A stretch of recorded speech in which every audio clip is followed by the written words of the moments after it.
Chapter 14, Sensory Systems. This is another one of those epic chapters. This is one of the chapters where I'm going to diverge from the textbook significantly. And that's because while science knows quite a lot about the general sensory systems, of those, the most important is pain. So I'm going to be focusing on that and how your patients may build up tolerance and dependence to pain medications. We'll talk about the multiple types of pain, and there's going to be an anatomical description that accounts for different pain pathways. We'll start off with some generalizations and discuss the difference between sensation versus perception. That's going to be a running theme throughout the next couple of hours. We're going to change the central dogma to the nervous system a little bit.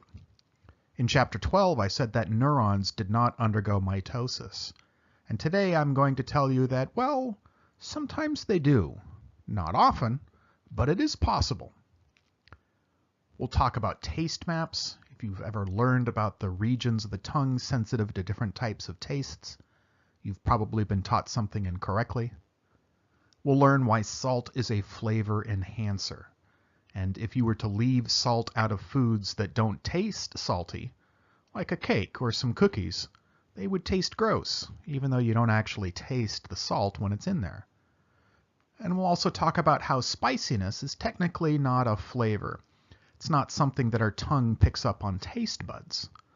And once again, we'll go back to the difference between sensation versus perception. To do all of that, we'll start with some basic overview of different sensory receptors, talk about how they can adapt to signals, and then we're going to classify them. And we'll begin with the general senses and move on to some of the special senses. We'll talk about the ways that sensory information reaches the brain, and in general it's fairly consistent. There's going to be a first order, a second order, and a third order neuron. And then we'll move on to the special senses, at least smell and taste in this first part. So our sensory system is the afferent division of our nervous system. That means that neurons pick up information and send it towards the CNS. This is in contrast to the efferent division, which controlled my skeletal muscle and that whole autonomic nervous system that we discussed in the previous lecture. We're going to need to discuss the difference between sensation versus perception. If you look at this image right now, your senses are telling you that this is a five-legged elephant, but you probably perceived it as a regular old elephant. But sure enough, we've got 1, 2, 3, 4, 5 feet there. So that's the difference between sensation and perception. Sensation means the information literally hitting the dendrites of our sensory neurons, whereas perception is how our brain interprets that information. And there's often going to be a difference between these two. Listen to this sound and see whether it matches my description for the sensation or perception.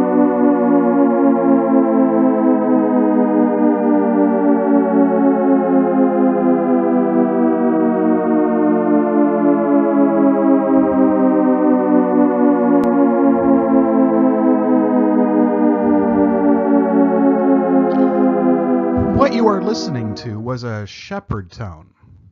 It was actually 3 pitches happening at the same time, but how you perceived it was quite possibly as a single sound that was continually decreasing in pitch. If you go on YouTube, you can find other examples of these that last for hours, and it'll just go on and on and on.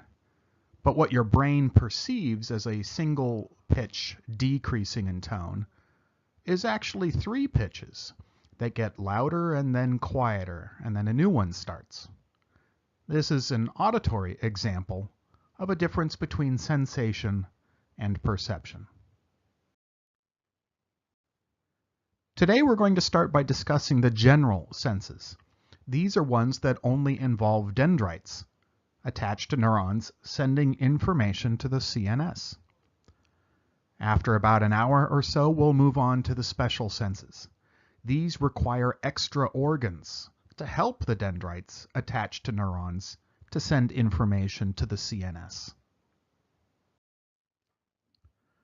In either case, we've got sensory receptors.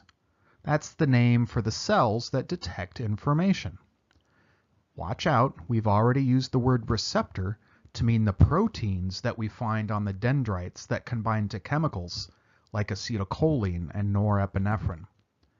We're now using the same word receptor to not only mean the proteins that we find on these cells, but the entire cell itself. So these sensory cells need to convert information from one form, such as light or sound, into action potentials. And they're always going to code the intensity of that signal, whether it's a bright light or a loud sound, into higher frequency of action potentials, and send this information to the central nervous system. Where it goes in the CNS will determine how it is perceived.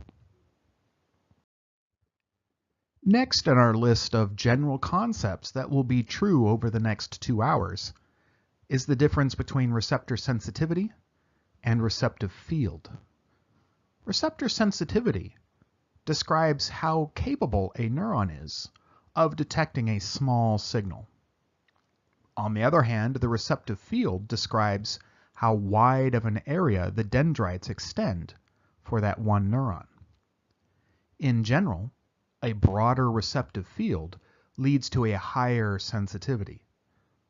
If you have a large receptive field, that means you've got a lot more dendrites. And if you've got more dendrites, that means you've got an increased capability of having small signals summed together to bring the axon hillock to threshold. On the other hand, with a narrower receptive field, you've got fewer chances for summation, but this is going to lead to higher resolution. Story time. Back when I was taking anatomy class, I had a really cute lab partner, and it was our job one day to map out the receptive fields of our touch receptors across our skin. So I had to take a couple of toothpicks and poke my lab partner's skin with them until she was able to determine that it was actually 2 toothpicks. As we see in the upper scenario, for the broad receptive fields, if I were to poke a toothpick here and a toothpick here, those would both be detected by the same neuron. And that neuron either fires action potentials or it doesn't. It can't tell you how many dendrites have been stimulated, just that it's been brought to threshold. That was on our backs and sides and other less sensitive places of our body. It's hard to determine the difference between 1 toothpick and 2 toothpicks.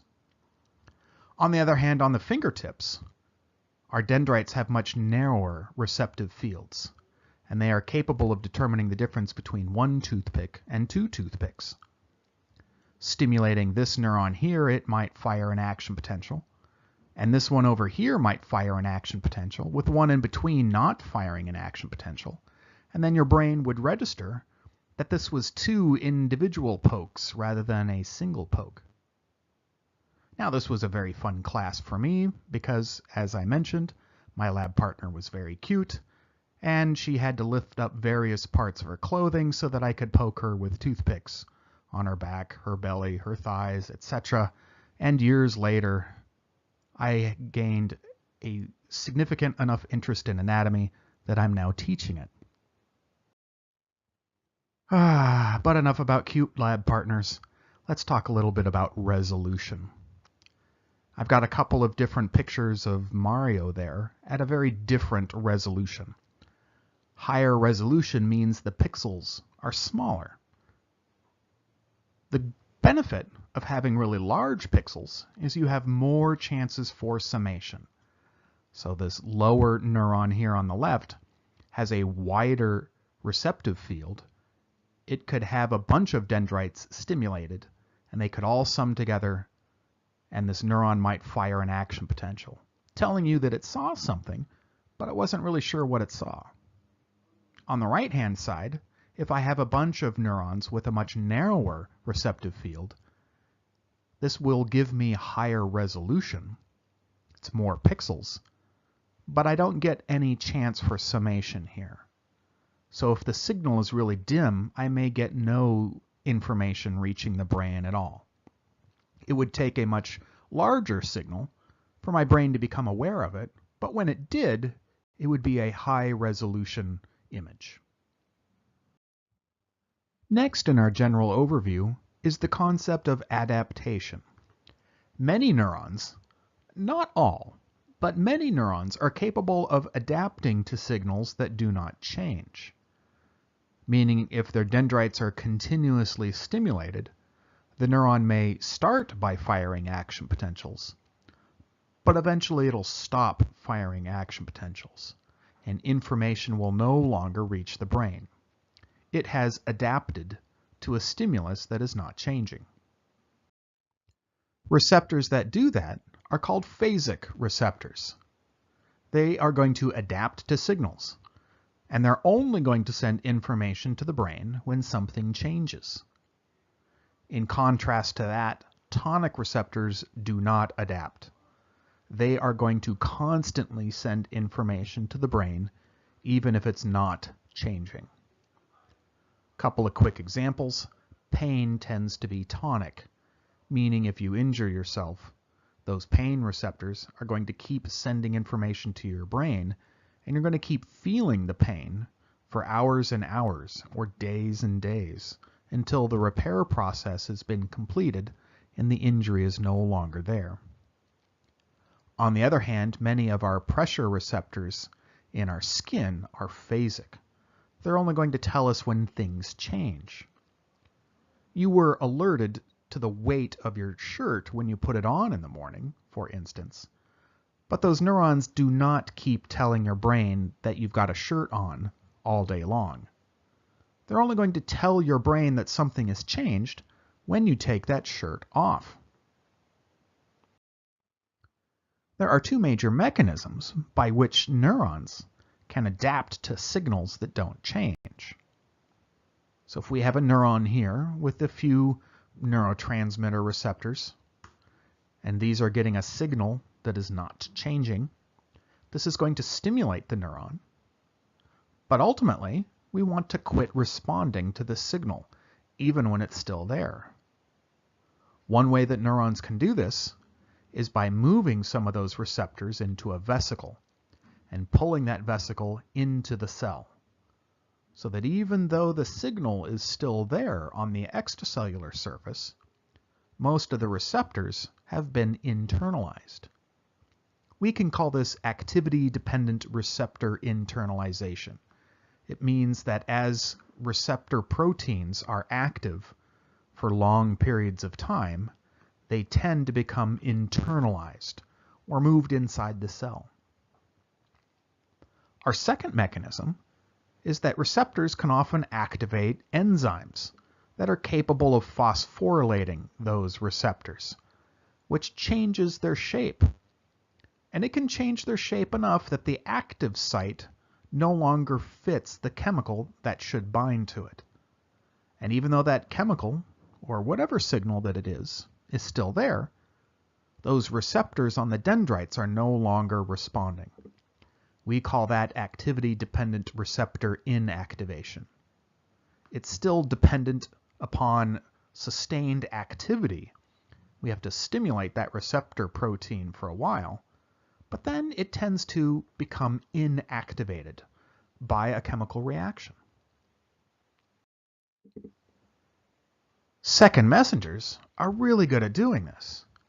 Many of our G protein coupled receptors, for instance, after activating adenylate cyclase, which can make cyclic AMP, which can do things like open up ion channels, some of the cyclic AMP may activate a kinase called pKa, which can phosphorylate the receptor, which prevents it from activating more G proteins.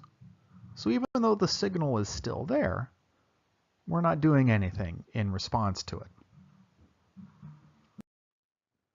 Next, in our general overview of things that are common amongst all of our sensory systems, is the pathway in which information actually reaches the brain. In general, most of our senses follow a 3-neuron pathway to reach the cortex. The first neuron is the actual sensory neuron. It has its dendrites out in our body somewhere, and it converts one type of information, like pressure or light, into action potentials. These action potentials travel up the axon, which will extend to the dorsal roots and connect to the spinal cord and synapse in the dorsal horn.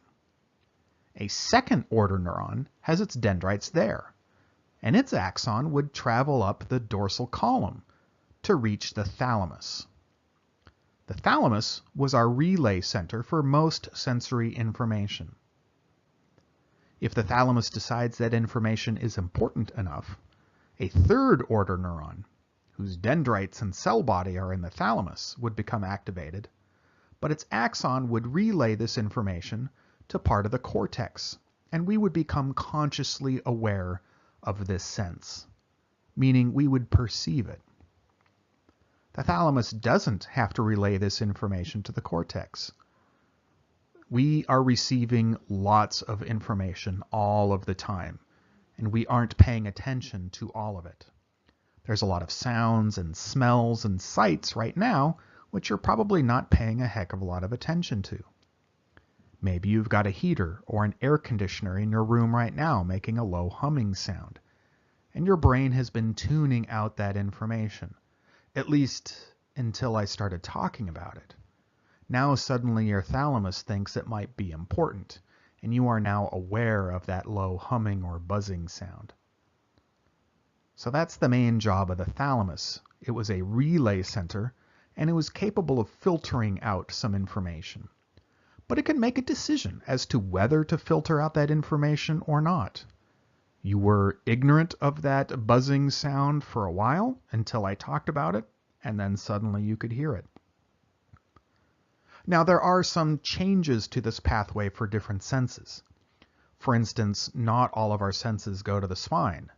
Vision, hearing, and smell travel up cranial nerves directly to the brain. And not everything goes through the thalamus, but almost everything does. Once again, almost all sensory information gets relayed through the thalamus, and the thalamus gets a chance to filter that information.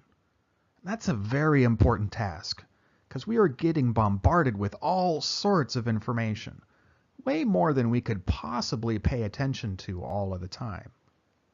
We have to decide what we're going to focus on and what we're going to ignore. Next up on our list of general concepts is that of referred pain. Not all of our organs have sensory receptors in them to send information to the brain as to what's happening to them. Many internal organs, for instance, have no pain receptors. So when they get injured, they cannot tell the brain directly, and instead this information must be referred. Now, there's a number of theories as to how referred pain works, and nobody's really sure which one is correct, but I'm only going to go over one, the one that I think is best. Injury to an internal organ, like the gallbladder, can cause inflammation, and the damaged gallbladder cells can release inflammatory molecules, which will diffuse to nearby dendrites in the skin of pain neurons. Of course, diffusion does not happen in a straight line, but outwards in a radiating sphere. And so the dendrites out in the skin will be detected over a broad area of skin. And the pain that we detect from gallstones is actually detected by a wide and kind of diffuse region of skin. It's hard to really pinpoint where that injury is. So that's the concept of referred pain. Different internal organs tend to have specific patterns to regions of the skin where that pain is felt. But it's always fairly abstract, difficult to locate, and over a wide area. For instance, the pain of a heart attack is often felt on the left side of the chest, and or all the way down the length of the left arm. That is, of course, if your patient is a man. Heart attacks in women are a lot more complicated. You probably didn't have to come to anatomy class to learn that women are complicated, but the patterns of heart attacks in women can be multitude and various. And for this reason, heart attacks in women have historically been frequently not identified properly. And it's very important to determine when a woman is having a heart attack versus something else. So when you learn about the signs and symptoms of heart attacks and referred pain, make sure that you're learning the patterns for both men and women. The patterns won't be on my test, just the concept of what is referred pain. So those are some of the general concepts that will be true for most, if not all, of the different senses that we're going to be talking about next. We'll need to worry about the difference between sensation and perception. It'll usually take 3 neurons for the information to reach the cortex for us to become consciously aware of the sensory information. Some of our sensory neurons can adapt, meaning they will stop sending action potentials to the brain. That's different from the thalamus deciding whether to relay the information or not. The thalamus can change its mind. Our sensory neurons that adapt do not change their mind. And we also talked about receptive fields and mentioned that a broad receptive field may be more sensitive, but it has lower resolution. Next up, we're going to start talking about some of the senses one at a time. But quickly, before we do, because we're anatomists, we're going to make some lists. We love lists. We can classify the senses and the neurons that detect those senses in a couple of different ways. First off is by the location of the sense that we're picking up. For instance, exteroreceptors are neurons that pick up information from outside of the body, like temperature or sound, whereas interoreceptors tell us about what's happening inside of our body, like blood pressure and bladder pressure. And just to make things confusing, that might seem like enough, we also have proprioceptors. These are special interoreceptors that tell us about the position of our body at any given point in time. These are very important neurons. These are the neurons that prevent us from smashing our teeth together when we chew, or from accidentally poking our eye if we reach up to scratch our eyebrow. We know where these parts of our bodies begin and end, and where they are located, even if you can't see them. But that's not really how I'm going to be teaching the different senses. I have to do them one at a time. So instead, we're going to be focusing a bit more on the types of sensations. And I'll spend a lot of time talking about the sensation of pain and the neurons that detect pain, which are called nociceptors. We'll talk about temperature, mechanical changes, and chemical changes as well. Nociceptors are a special type of neuron, and I say that they are pain neurons, but that's a bit of an exaggeration. Pain is the perception. The sensation that they detect is nociception. And there's going to be a couple of instances where we're going to need to differentiate between the sensation versus the perception. Hang on, my cat wants food. Okay, he's been dealt with. Now we can move back to the sensation of nociception. And what the heck this is. Why don't I just say pain? Nociception is the detection of injury to cells in the body. I could perceive this as pain, but that's not always going to be the case. An injury to the skin, for instance, may simply tear open a bunch of the dendrites of a nociceptor located there.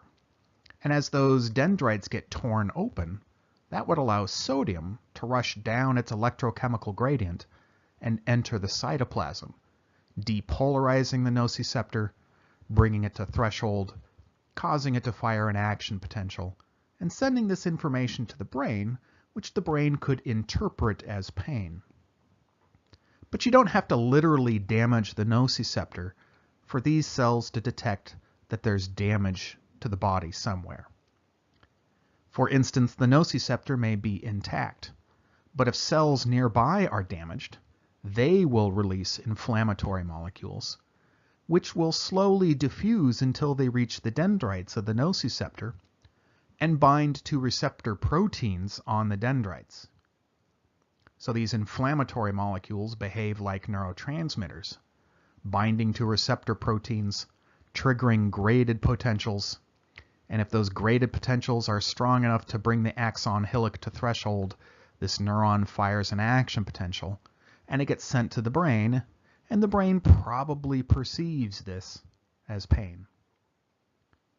We've got two different types of axons that send information to the brain. One is myelinated and the other is not. So some pain signals will reach the brain faster than others. The type A fibers are myelinated, so we call this fast pain, and it'll reach the brain very quickly. This is often prickling or poking or stabbing pain. On the other hand, the type C fibers, of which there are quite a few, this is slow, dull, and aching pain. Pain is tonic, so we frequently don't need a constant update. If you stub your toe, that toe is going to feel painful for a while. So we don't need a quick update every millisecond on whether the toe is still injured. Yes, it's still injured. You are still stupid for walking into that object, whatever it was. You should be more careful next time. Oh, and hey, it still hurts. And yeah, still hurts. Yes, still hurts. All right, you got that? It's still hurting? All right, we don't need super fast updates on pain frequently. So a lot of our pain neurons are more slow in their signal propagation. We're going to keep getting the same signal over and over and over. Next is this theory of spinal gating. This was a very good theory, but it didn't turn out to be true, so don't spend too much time trying to learn about the mechanism of this theory. It's the concept that's really important. The theory of spinal gating was that we could change pain signals before they reached the brain. For instance, maybe you hit your knee on something and it hurts really badly, so you rub your knee, and it seems to help. It doesn't quite hurt as much. That obviously happens. I mean, we've all experienced that. So some scientists came up with a theory to try and explain that. And their thought was that some other sensory neurons, like the touch of rubbing your knee, might be able to modify the pain signal before it reached another second-order neuron in the spinal cord to be sent up towards the cortex. And the painful stimulus on its own would be more painful than a painful stimulus plus a touch stimulus. So that was a pretty good theory, and they came up with this map here of maybe how it worked. And it turns out not to be right, and yet we've all done that. We all rub our knee when we get a boo-boo. So what does happen? And it turns out pain does change, just not this way. To understand how pain changes, we need to talk about how it reaches the brain first. And it turns out it's complicated. There's more than one route for pain information to reach the brain. So we've got nociceptors out on our skin. That part is pretty simple. Dendrites in our skin and joints in a few other places can detect damage to the body. Inflammatory molecules activate ion channels. This depolarizes the cell, and the axon fires an action potential, and this information travels to the dorsal horn. It's here that things start to get complicated. The first path is just like I told you about earlier. A second-order neuron would have an axon traveling up one of the ascending columns to reach the thalamus, and the thalamus is probably going to decide that's pretty important. So a third-order neuron could send this information to the post-central gyrus. and your brain would not only be aware that there is pain, but thanks to the homunculus, it would know where that pain is located as well. So that's one of the paths by which this information can reach the brain. But it's not the only one. The nociceptor can bind to a different neuron in the spinal cord, and its axon doesn't travel to the thalamus. Instead, it goes to the reticular activating system. If you were asleep, you're probably not anymore. Now you're awake, and it's from here that this information could also reach the post-central gyrus. We're still not done yet. It turns out this information from the reticular activating system could go to the limbic system, meaning to subconscious parts of our brain. So it's possible that you may not even be aware of a painful stimulus, but it could be affecting your emotions. Or you could be very well aware of the pain and it's affecting your emotions. You're in a bad mood now. So there's a lot of different ways that pain information can reach the brain. And that means that if you want to block pain from reaching to brain, you need to block all of these pathways. Just like you'd have to block multiple roads to prevent somebody from reaching their driveway if there's multiple ways to get to their house. Activating action potentials anywhere along this pathway will be detected as pain. Our brain doesn't really know the difference between whether the dendrites are being stimulated or whether we're activating something halfway up the stream. Conversely, to block pain, or I should really say attenuate pain, it's very difficult to block pain entirely. So the word attenuate just means to lessen the pain, to turn it down. And that's going to be your job probably, to help turn down the pain in your patients, to help make it manageable. To do that, you're probably going to have to inhibit action potentials in multiple locations. One is not going to be enough. So we've got two different types of pain in the body: nociceptive pain and neuropathic pain. Nociceptive pain is the simpler one. Damage to some part of our body is detected by the dendrites of our nociceptors, and this information is sent up to the brain, where I perceive it as pain. Neuropathic pain, on the other hand, is when signals originate somewhere else, like in the spinal cord. Perhaps I have a slipped disc that is pushing on the spinal column, and that's forcing some voltage-gated sodium channels open. And when they open up the ones nearby, which open up the ones nearby, and so on and so forth, until this information reaches my cortex, and it feels like my entire leg is in pain.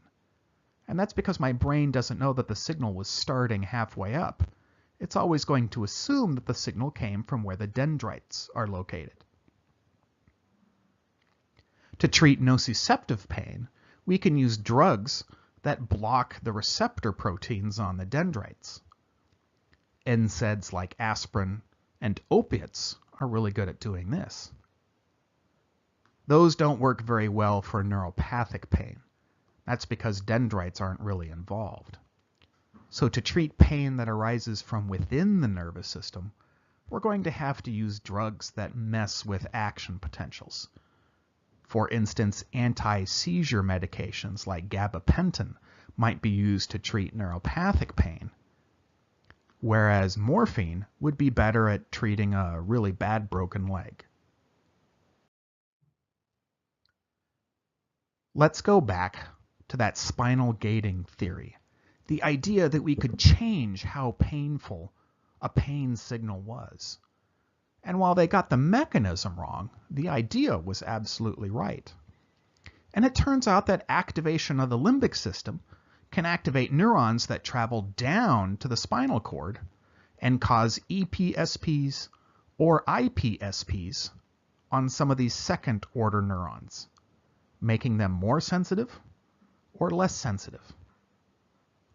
Opiates, for instance, can be released, causing IPSPs, making these second-order neurons less sensitive. And for that reason, the painful stimulus happening out here may not be transmitted when it reaches the spine, and your brain doesn't feel it. Or, more realistically, it feels less painful. Conversely, if you're in a really crappy mood, the limbic system could also fire EPSPs down here, making things that shouldn't feel painful actually feel painful. So our limbic system, or our emotions, really can affect how much pain that we feel. And we know the mechanism for this. There are neurons that we have mapped out that account for this behavior. Okay, you got that? If not, hit the backwards button, because it's about to get even more complicated. It turns out that activating a nociceptor usually isn't enough to cause the perception of pain. In fact, we rarely perceive things based off of just one of our senses. This will be really obvious when it comes to taste. We rely on our sense of smell actually a lot more than our senses coming from the taste buds of our tongue. And pain is no different. To feel something painful, we usually need another one of our senses to corroborate that information. And vision is a very powerful one. I'm sure you've all experienced this. A small child falls down and skins her knees, and she stands back up and seems fine until she looks at her knees and sees that they are bleeding, and suddenly she starts crying. It wasn't until her visual sensory systems matched her nociceptive systems that her brain actually perceived both of those pieces of information as pain. Prior to that, the nociceptors were just sending nociception, and her brain may have been aware of it, but was not perceiving it as pain. If you can distract that small child, oh my goodness, look at the ground, what did you do? Did you hurt the floor? If you can distract that child, it might attenuate the pain, get her vision onto something else other than her bleeding knees. So there's a high degree of overlap between pain and vision. And that's very important for us. The things that we see as painful will feel more painful. And that doesn't just exist to the individual. Now, what do I mean by that? What I mean is that if you see somebody else experiencing pain, it can feel kind of painful to you as well. And I'm sure you've experienced that as well. You see somebody getting stuck with a needle, or you see an operation happening. The same parts of your brain that are registering that visual information are also responsible for the pain information, and you may be experiencing that as the sensation of pain, not just vision. This makes us good social animals. For many of you, one of your main jobs is going to be managing pain in your patients. And one of the big parts of that is going to be explaining to them that you can't stop the pain. You can only attenuate the pain. Maybe you're not going to use that word. One of the problems is that we have no way of measuring pain. I don't have a painometer that I can simply stick into my patient and go, oh, you're at pain level 7. You're only at pain level 4. Shut up and quit being a baby. We just have to ask our patients how much pain that they are in. And the problem with that is that they don't know. Depending on how much pain they've been in their life, the answer that you get could be very different. So the best that we can do is this Wong-Baker pain scale, where you're going to ask your patients to estimate the amount of pain that they are in. And in theory, the only time that they should give you the answer of 10 is if they were on fire and you were stabbing them with multiple scalpels at the same time. If that's not happening, they should be giving you a number lower than that.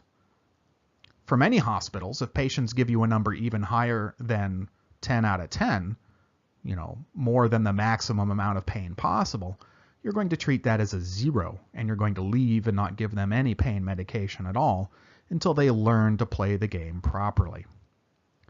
Of course, one of my favorites over here from Gomer blog, which if you're not familiar with, go check it out, is the pain in my ass rating scale, very similar to the Wong-Baker scale. And that goes from 0 to where, you don't have to worry about your patient, to if they call you 10 times every hour, you transfer them to somebody you don't like. Many pain medications can be centrally addictive, especially the opiates. And for that reason, we really shouldn't dish out opiates like they were candy. And so if your patients are in pain, you're going to try to start them out with a weak pain drug, a non-opiate, like ibuprofen or aspirin. And if that doesn't do the job, you might move them up to one of the weaker opiates. And only if that doesn't work would you move them up to one of the stronger opiates. This is called the pain ladder. And with no other information, you should follow this ladder. Of course, if your patient is missing an arm, you're not going to be starting them off on the aspirin. You can move them up to something stronger. Like I said, in the absence of any other information, stick to the pain ladder. And another thing that you should stick to is a schedule. It turns out that addiction is like learning. And just like our dog, learning that peeing in the house is bad, the way to train the dog not to pee in the house is to reward the dog for peeing outside at the same time. It's the two things happening at the same time that we can learn very easily. And your patients are going to learn very quickly that they love drugs when they ask for drugs and they get them. They're going to learn a behavior, a drug-seeking behavior. Well, if you don't give them the chance to do that, if you only give them these addictive drugs on a schedule, that takes away that drug-seeking learned behavior. It doesn't make opiates non-addictive, but it'll decrease the chances that your patients build up drug-seeking behaviors. Next up, and this is just for fun, but there are different types of drugs that can attenuate pain. The ones on the left are called painkillers or analgesics, and these include some of our favorites like aspirin and other non-steroidal anti-inflammatory drugs. These typically block the production of inflammatory molecules. The opiates are another class of drug. You may have inflammatory molecules binding to dendrites, but if you've got opiates producing iPSPs on this neuron, and the inflammatory molecules are creating EPSPs, you might be able to stop that neuron from firing an action potential. And we're learning a bit more about the cannabinoids. It's difficult because these are still regulated as a Schedule I drug by the federal government, which means that researchers can't do research on them without jumping through hundreds of very difficult hoops. But maybe that'll change sometime soon, and we'll be able to learn more because there's a lot of promise here with these chemicals. On the other hand, anesthetics are chemicals that can block action potentials. They don't stop things happening at the dendrites, so the axon may reach threshold, but you can't open voltage-gated sodium channels, and so the information isn't sent to the brain. There can be local anesthetics, or inhalants are pretty famous because these were the first painkillers. And there's some very interesting medical history as to the difference between ether and nitrous oxide for the use of blocking pain. Both opiates and cannabinoids work in the human body by mimicking natural neurotransmitters. There's a lot more understood about opiates because the federal government believes that these are less harmful to human health. So that's what I'm going to talk about. But the same would be true, just with different names, for the cannabinoids. These chemicals mimic natural neurotransmitters. The opiates mimic endogenous opiates, which can bind to one of 3 different types of receptor proteins. Remember the adrenergic receptors came in the alpha and beta flavors? Well, the opiate receptors come in the mu, kappa, and delta flavors. But like the adrenergic receptors, these are just a different type of G protein coupled receptor. Morphine, our classic opiate, one that has existed for at least as long as written language has, and probably even longer, just nobody could write down to tell everybody else how wonderful poppy extract was. This type of chemical activates the mu opiate receptor. And on the dendrites in the spinal cord, this causes IPSPs, which blocks pain information happening out in our body from actually reaching the brain to be perceived. There are opiate receptors in a lot of different places besides the spinal cord. For instance, there's a number of them in the digestive tract doing other stuff.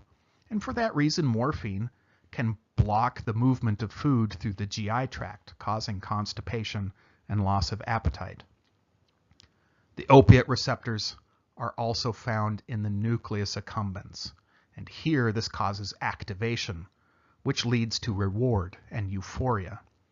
And this makes the opiates, like morphine, centrally addictive. These are one of our classic addictive drugs. For that reason, drug companies have been looking for non-addictive painkillers for a long time, because this is came up with oxycodone, which was marketed as a non-addictive opiate, because it tends to activate the kappa receptors, which does the exact opposite of the mu. It tends to inhibit the nucleus accumbens. And for this reason, they were marketed as non-addictive. Well, we really should have done our homework, because 100 years ago, this chemical had been discovered and everybody knew that it was addictive back then. And so when it was rebranded as non-addictive, well, we all looked and saw what we wanted to see. Ooh, it activates kappa, not mu? Well, then it shouldn't be addictive. Let's start prescribing this like gangbusters. And for reasons that we still don't fully understand, oxycodone is centrally addictive, just like morphine is, even though it acts through a different type of opiate receptor. For that reason, opiates aren't very good, and some would say very bad, at treating chronic pain. They're good for acute pain. Somebody's been in a car crash, they've broken a leg. If you think that that part of their body is eventually going to heal up, giving them an opiate is going to be a really good way to manage their pain as they go through the healing process. But for chronic pain, like neuropathic pain, for somebody who has a bulging disc pushing on their spinal cord, the use of opiates is not going to work very well. It may block the pain for a while, but people build up a tolerance to the opiates because they down-regulate their opiate receptors. And so the same amount of drug has less of an effect a few weeks later. And because it also activates the nucleus accumbens, they may have to start taking that drug simply to avoid withdrawal symptoms, rather than taking that drug to avoid the pain due to the injury of their body. Ideally, we would like to fix the problem. If it's a bulging disc, go through surgery so that it's no longer pushing on the spinal cord, and eventually the pain will go away. But we don't always have that option. We don't always know what's causing the chronic pain in our patients. And if some of the other pain medications, like the neuroleptics, aren't working, then sometimes opiates, while not being a very good solution, are the best solution that we have, even if it's a crappy one. And this is a big deal right now in bioethics. A lot of states are clamping down on the prescription of opiates for pain. And in some places, people with chronic pain conditions can't get the drugs that they want. Now, that might be in their best interest, but it might not. And we're not really sure. It's hard to make a law that's going to be the right one for everybody. There are a lot of people who are going without the best possible pain medications. And even though the opiates aren't very good for the treatment of chronic pain, until we really develop better ones, they might be the only ones out there for somebody. And it's important to not make new addicts. We don't want people becoming addicted to drugs because then they can't have families or operate in society. But of course, if somebody's in horrible pain, they also can't be a productive society member or family member either. So we don't always have the ideal solution. But that's important right now. Heck, maybe by the time you're watching this, the problem has been solved, and so I should really just move on. For those reasons, your patients may have a lot of interest in non-drug treatments for pain. Now, before I move on, I just want to alert you to my bias. With my background in pharmacology, I'm obviously biased on the subject.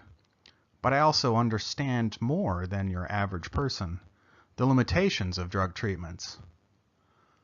But this is a complicated question. Are there ways of dealing with pain that don't involve pills? And one of the main things that complicates this is that we can't measure pain. Again, we don't have that painometer that we can stick into our patient and see whether a drug or an alternative treatment is working. What's more is that pain is very much influenced by the placebo effect. And this is something that most people do not understand at all. You might think the placebo effect makes you healthier even when you take a sugar pill. And that might be the case. But what's usually the case is that the placebo effect makes the person measuring think that you're getting better when you took a sugar pill. You don't actually get better. And there can even be nocebo effects. You think you're getting worse. Or the person doing the measuring thinks you're getting worse, even when you only took a sugar pill. So this can make relying on our patients telling us about the amount of pain, or people writing it down. Are you sure you're at a number 8? Don't you think it's really a number 7? Maybe down to a number 6? That can really influence the results that we get for reasons that aren't accurate. So with those caveats in mind, let's talk about a number of different treatments besides drugs. The first off is physical therapy.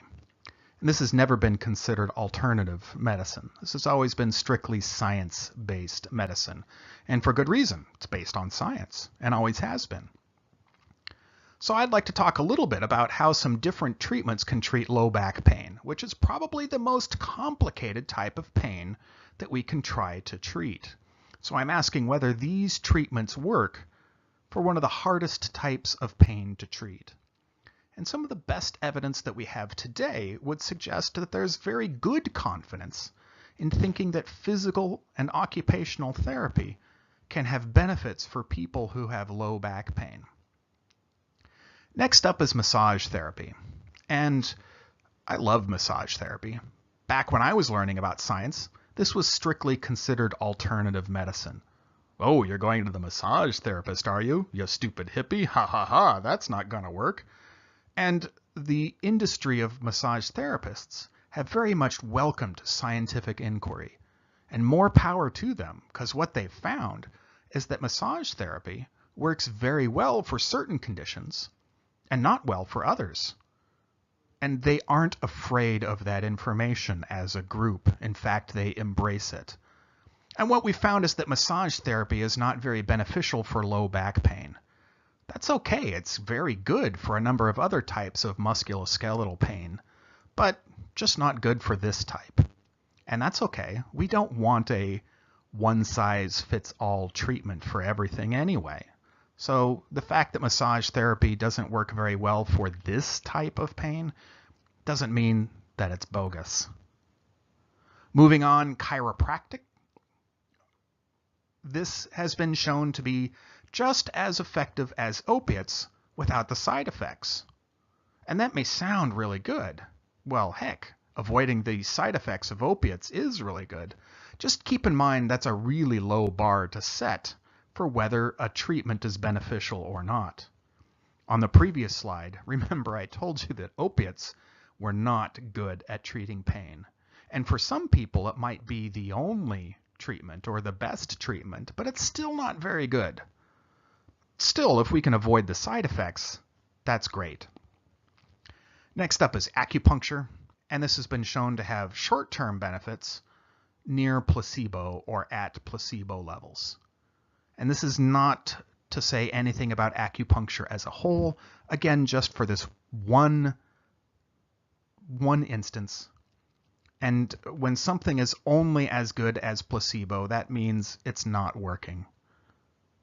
So in this case, the evidence, at least right now, and this could change, but at least at this time, this would suggest that acupuncture is not going to work for low back pain. When something only works short term, that's where you really worry about the placebo effect. A lot of things may seem to work short term, but don't have long-term benefits. For instance, drinking alcohol can lower your blood pressure because you pee a lot, but becoming an alcoholic is not going to lower your blood pressure. In fact, it tends to do the exact opposite. So we really should be paying attention to long-term effects, whether we're measuring something that maybe we have high hopes for, like acupuncture, or maybe something you don't like opiates. Last on this list, and here I really will make a statement, and that is reflexology doesn't work for anything. There's no scientific evidence to believe that manipulating the feet would have effects anywhere else in the body other than it feels good.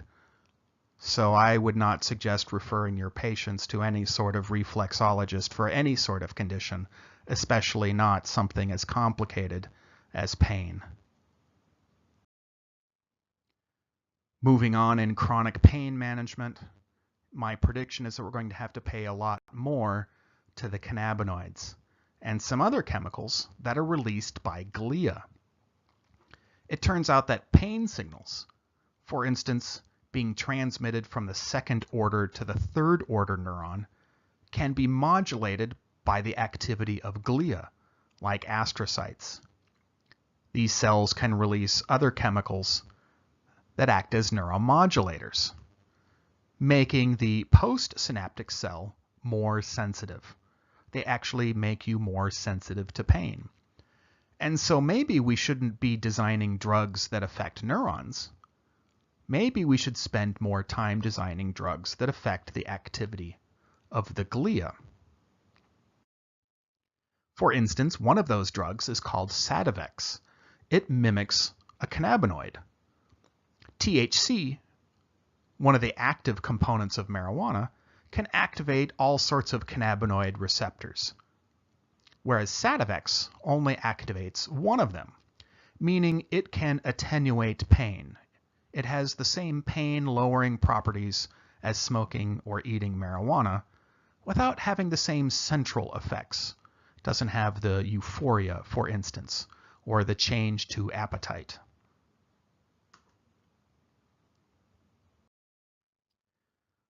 Last up in our whirlwind tour of pain is the question of whether babies feel pain. And this may seem strange to you if you've never thought about it, but recent evidence suggests that yes, indeed, infants absolutely do feel pain. And if you're going to perform a circumcision on a young boy, you should use a local anesthetic. Just because some boys do not cry out when they are circumcised does not mean that they aren't feeling pain. So why was this a controversy? Well, first off, if somebody's not complaining, you might not think about whether they have a problem, or you might not even care. And so many children won't actually communicate very effectively. And so it was very easy for medical professionals to ignore them. Secondly, anesthesia and other pain medications can be very tricky when given to babies. A baby is not just a small adult. You can't just scale down the dose appropriately. For the same reason you wouldn't give a baby 1/10 of a steak just because that baby is 1/10 the size of an adult.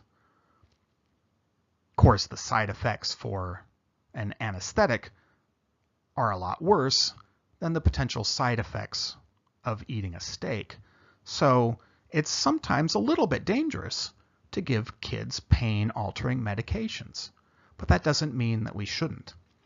And a recent publication actually illustrated that by putting babies and adults into an MRI, I believe, or excuse me, a PET scan, and looking at brain activity. Why was this so complicated? Well, because you can't do an experiment where you say, I want to cause pain to a bunch of children and look at them under the PET scan. So you had to do something that kind of looked like pain but wasn't actually painful.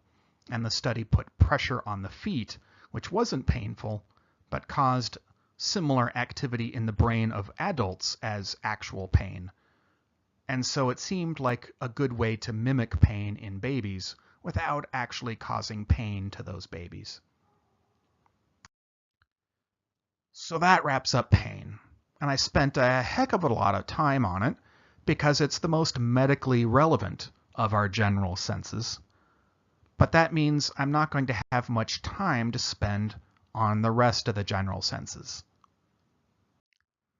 The next of our general senses were the thermoreceptors. These are neurons that can detect changes in temperature. Right now, you're probably sitting in a room that feels like it's room temperature. If you were to move to some other location, you might notice that the temperature was different, but after a while it would start to seem, just the temperature. And that's because thermoreceptors are phasic, meaning they adapt very well to signals that don't change. Our thermoreceptors only alert us to when things are warmer or colder. They do not tell us the exact temperature at any given time. Next up are the mechanoreceptors. These are neurons that can convert physical information into action potentials, or electrical information. Those physical changes may include stretching, pressure, twisting, or other physical distortions to membranes like the skin. There are a number of different types of mechanoreceptors. There are a number of tactile receptors in the skin, but there are also the baroreceptors, which can detect changes in pressure. We already talked about some baroreceptors when we discussed the baroreflex. Changes in blood pressure in the aorta and carotid bodies were sent to the brain, and that could alter activity of the sympathetic and parasympathetic neurons back to the heart. There are other types of pressure that we might be interested in, such as the pressure in the lungs or the bladder. And proprioceptors are also mechanoreceptors. They detect the amount of stretch that happens in tendons and muscles. And all of this information can be put together in the cerebellum so that we have an idea of where our body is located in space at any given time. Even if we're not looking at what our arms and legs are doing, we feel what they are doing. Of the mechanoreceptors in the skin, there are fine touch, fine pressure, crude touch, and crude pressure receptors that give us different types of touch information. These can be further characterized by their shape and the people that discovered them and named these neurons after themselves, like the Ruffini corpuscles and Merkel discs. I'm not going to spend much time on this. This is something that you might have done in the lab section had I thought it was important. Baroreceptors are going to be more important this term because blood pressure is an important topic this term. These respond pretty quickly and adapt pretty quickly as well.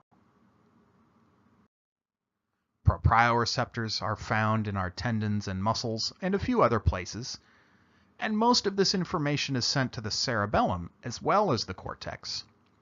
My cerebellum needs to know what my body is doing at any given time if it's going to be able to manage balance and posture and allow me to walk without having to think about it too much.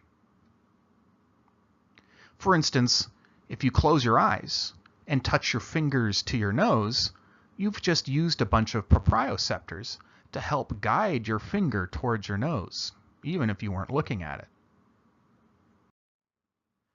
Chemoreceptors are a large class of receptor proteins, or the cells that have those proteins, that detect certain chemicals. So these chemicals would be very similar to a neurotransmitter, but instead of chemicals released from synaptic terminals, these are chemicals just found in our blood or floating in our nasal cavity. Some common chemoreceptors include those that detect concentrations of oxygen, carbon dioxide, or glucose. So those are the other general sensory receptors. Again, I spent most of our time focusing on the nociceptors, which were the type of cell that were activated when we detected pain. Pain, of course, being the perception. But I had other cell types that could detect other types of information.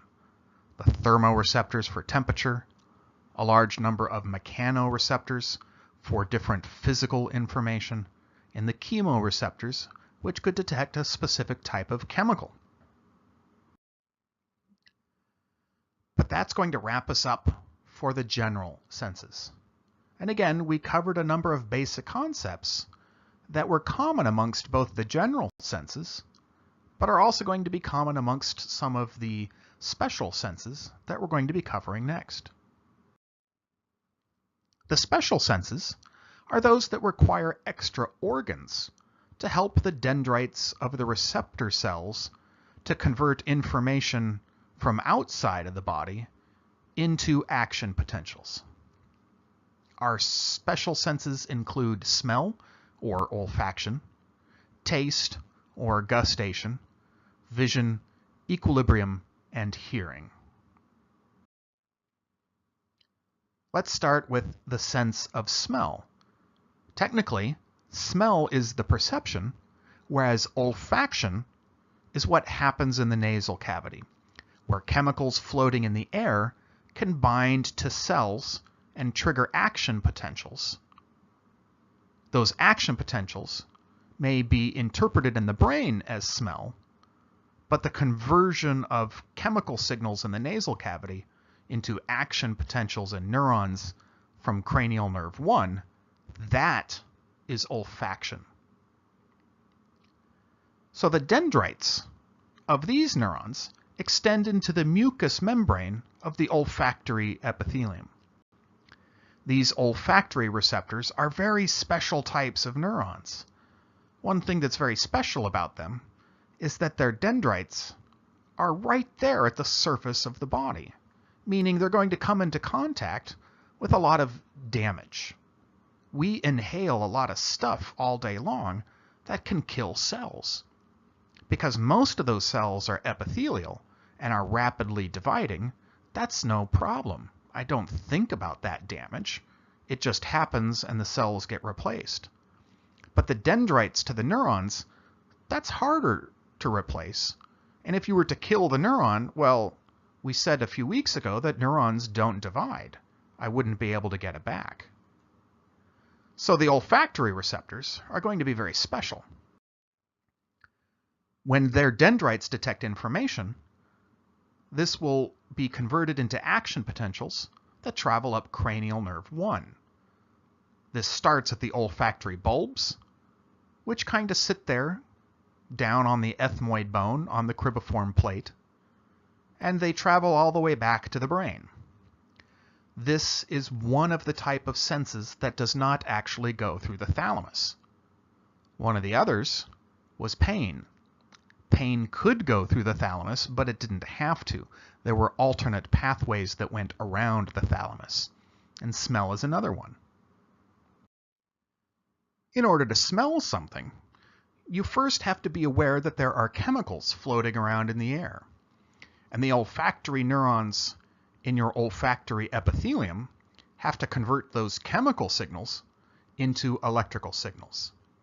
But this is very similar to what we learned about in Chapter 12.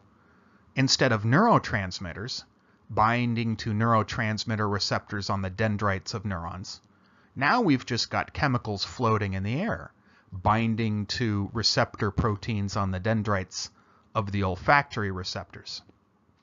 These proteins are one of a large family of G protein coupled receptors. There are hundreds of different odorant receptors, each of which has a slightly different active site, capable of binding to one or more specific odorant molecules, chemicals that our nose can actually pick up.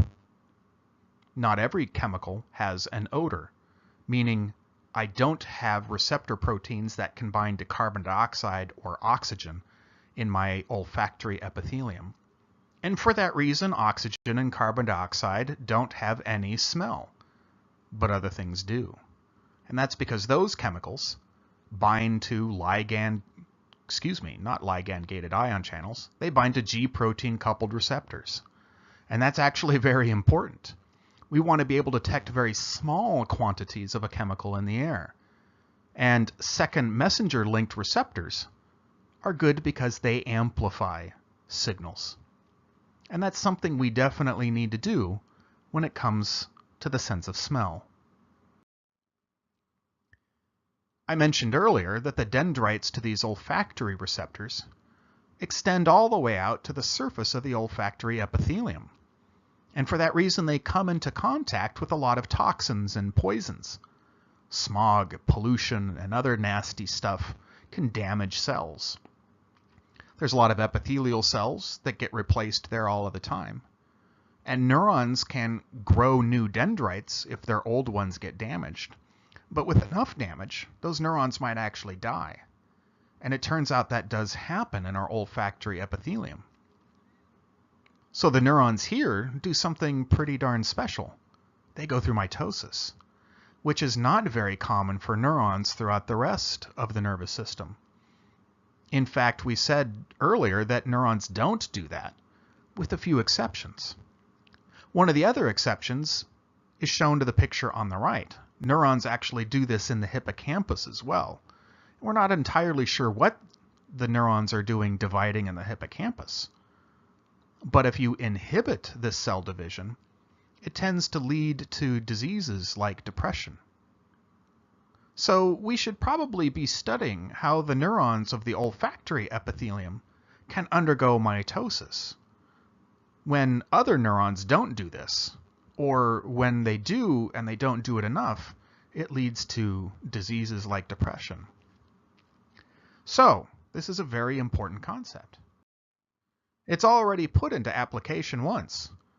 A few years ago, a man who suffered full paralysis, and the doctors were absolutely sure that the spinal cord had completely degenerated at this spot.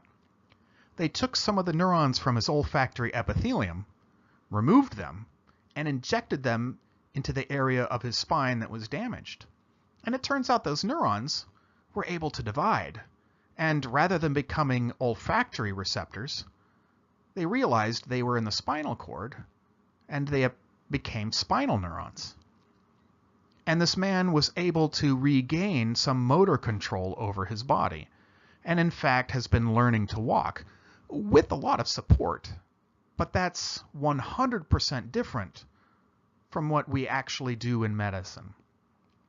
Right now, if one of your patients become paralyzed, you have to tell them that's going to be permanent. There is no way to reverse that. But this one experimental treatment was able to reverse that spinal paralysis. And that represents a huge change in how we think about damage to the central nervous system.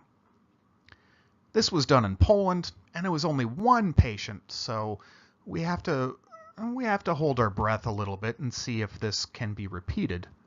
But it turns out similar experiments were done in the United States, not by taking neurons out of the nasal cavity, but by simply electrically stimulating the spinal cord.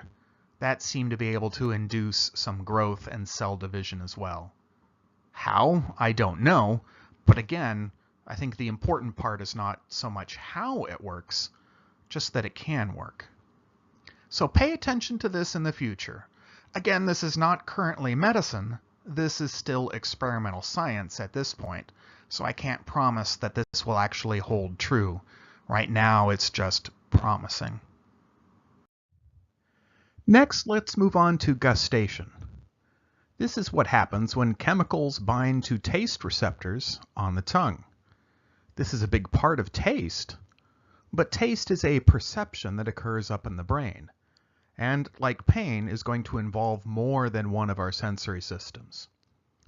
The sensory system on the tongue, or at least the one localized to taste buds, is called gustation.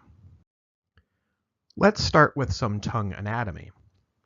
Unlike the rest of our skin, the surface of the tongue is fairly bumpy, and these bumps get different names based on their shape. On the body of the tongue, this portion here, we find a couple of different bumps called the filiform and the fungiform papillae. Where the body meets the base of the tongue, we find the circumvallate papillae, and off to the sides of the tongue, you can find bumps called the foliate papillae. In 3 of these 4 bumps that you could see just by sticking out your tongue in the mirror, we can find microscopic structures called taste buds. Within a taste bud, we find neurons which can send signals to the CNS, as well as some extra epithelial cells which help these neurons to convert chemical signals in our food and saliva into electrochemical signals that we learned about in Chapter 12. Taste buds, like our olfactory neurons, are exposed to a lot of toxic chemicals. There's a lot of things in food that you may not think of toxic. They're not going to kill you, but they do kill some of your cells. So it's important for these cells to regenerate. And like any good epithelial cell, there are some stem cells which can divide and differentiate into the actual sensory cells, which can connect to neurons that will send the information to the CNS. Now, recall when I was talking about smell. Wait, you don't remember teaching you about smell? Hit pause, rewind, go back to that section. It's only about 20 slides ago. Okay, now that you're back. Smell had hundreds of different G protein coupled receptors, proteins on the cell surface of dendrites whose active sites could bind to different chemicals floating around in the air, and this could activate action potentials in the neurons that I detected as the sense of smell. On the tongue, I only have 6 different gustatory receptors. The 4 on the left, sweet, salty, sour, and bitter, were the ones that I learned about in school. Since then, 2 more have been discovered. There are water receptors that can detect when I drink water, and another type called umami. This is the taste of glutamate, which is an amino acid. And typically, we find a lot of glutamate in proteins, but it's bound to other molecules. So we only taste this molecule when the protein has broken down somehow. For instance, if you cook beef or chicken in certain ways, or Parmesan cheese, or soy sauce, you may detect a lot of glutamate molecules in those foods. These chemicals can bind either to a ligand-gated ion channel or to a G protein coupled receptor. Let me talk about a ligand-gated ion channel that can bind to sour molecules. Luckily, these receptors are a bit promiscuous. They will bind to a number of different ligands. I don't need hundreds of different receptor proteins for hundreds of different receptors. I just need to be able to bind to a part of that molecule, a part of that taste. Sour chemicals can bind to ligand-gated ion channels, opening them up, allowing sodium to rush into the cell, depolarizing it, and if it brings that cell to threshold, it fires an action potential and sends that information to the brain, where I can detect that as a sour taste. If you add some sodium to that food, well, now there's more sodium in the saliva. So when that same sour molecule binds to the same ligand-gated ion channel, now there's a bigger electrochemical gradient. Even more sodium is going to rush in. I'm going to fire a higher frequency of action potentials, and this food is now going to taste even more sour. Now, if I had enough sodium, it could bind to salty channels. But in this case, sodium is simply acting as a flavor enhancer. In fact, we add salt to many foods that we make, not so that it tastes salty, but so that it enhances other flavors within that food. Now, before I move on, for any of you food nerds out there, there's more than one way that salt can do that. For instance, a salt rub on meat can help pull water out of the meat because it's a solute. And when that happens, it pulls some of the other molecules to the surface of your meat, making it more flavorful. But in this instance here, salt acts as a flavor enhancer simply because salt is sodium chloride, and sodium is one of the major electrolytes that we use in our ion channels when we activate neurons. There's a lot more to taste than simply activating taste buds on the tongue. There are other neurons on the tongue which can detect signals as well. For instance, some foods contain chemicals, such as capsaicin found in peppers, which can bind to and activate nociceptors. But when these nociceptors send signals to the brain, they are usually interpreted as spiciness. That's the perception, not pain. These chemicals can do damage to cells, so it's important for us to be able to detect them. A small amount of them can actually be tasty, but too much can cause an adverse reaction. We need to avoid too much capsaicin. In fact, capsaicin can cause damage to the dendrites of these nociceptors, causing them to regress. And with fewer dendrites, these nociceptors are less sensitive. And if you're less sensitive to capsaicin, that means you have a high tolerance for spicy food. That's okay. Avoid spicy foods for a month or two, and those dendrites will grow back, and you'll have lost your tolerance. There are other neurons on the tongue that are important for flavor. For instance, temperature and touch neurons send very important signals to the brain, which we interpret as taste. Foods should be the right temperature and the right texture, otherwise they might not taste too good. There can be differences in our taste buds, and these differences can either be inherited or be caused by the environment. One example of an inherited difference is the ability to detect the chemical PTC. This chemical is found in a number of plants used in a lot of Southern cooking. Acquired or environmental differences include exposure to too much caffeine or cigarette smoke. This can actually decrease our ability to taste foods. The 6 types of taste buds are not distributed evenly across the tongue, but tend to form clusters. We cannot, however, make a map that would be consistent from person to person of where these taste buds are located. It's fairly random. So if you have an older textbook that tries to tell you about the taste map on the tongue, it's wrong, and it's always been wrong. And yet many of us have learned about this in school, and it's time for this myth to be demolished.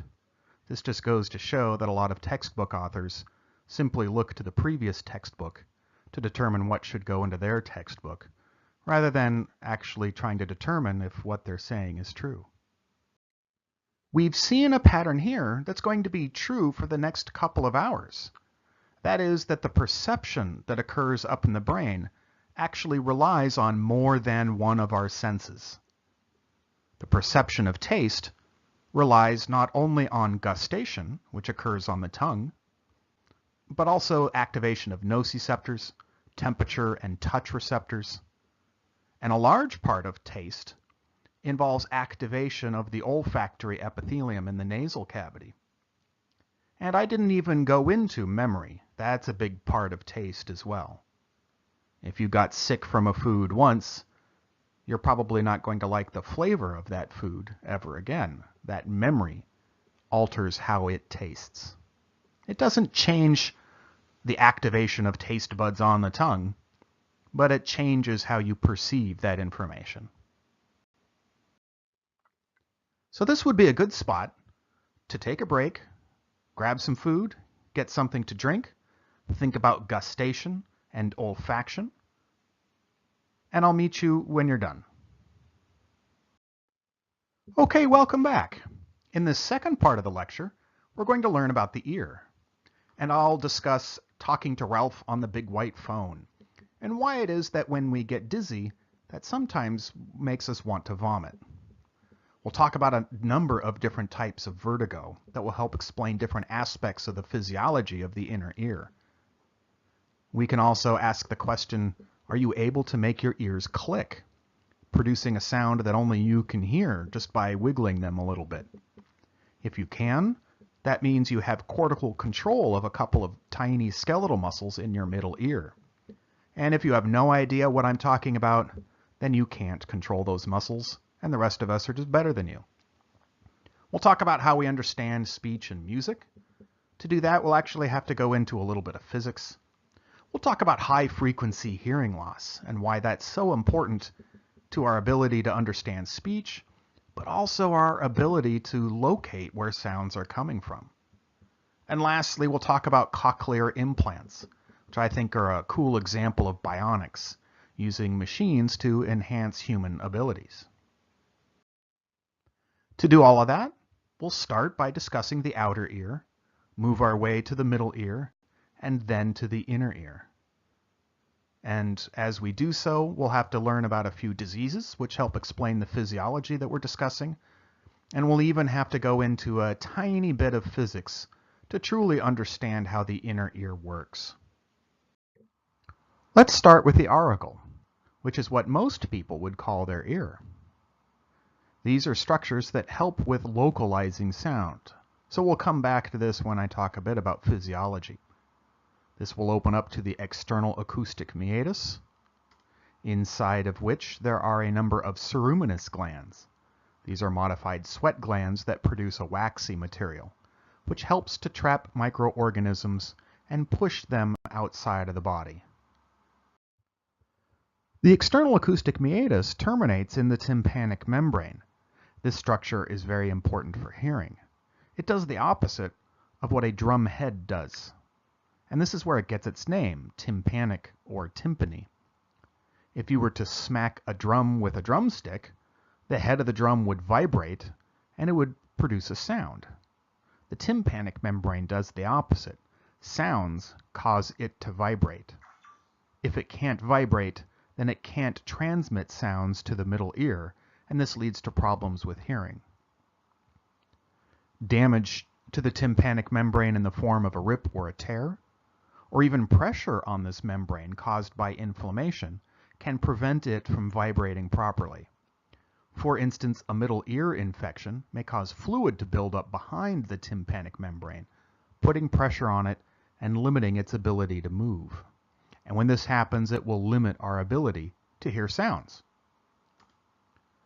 To relieve this, an ear tube can be inserted into the tympanic membrane, allowing fluid in the middle ear to drain out the external ear. Here's a picture of an ear tube. One of the other nice things about an ear tube is that if that middle ear infection were to get so bad that it might cause a tear in the tympanic membrane, a small incision and the insertion of a tube will be much easier to heal over. This will lead us to the next region, which is the middle ear. Inside of this chamber, you can find three small bones, or the auditory ossicles, called the malleus, the incus, and the stapes. These bones are going to transmit sound waves from the external ear to the internal ear.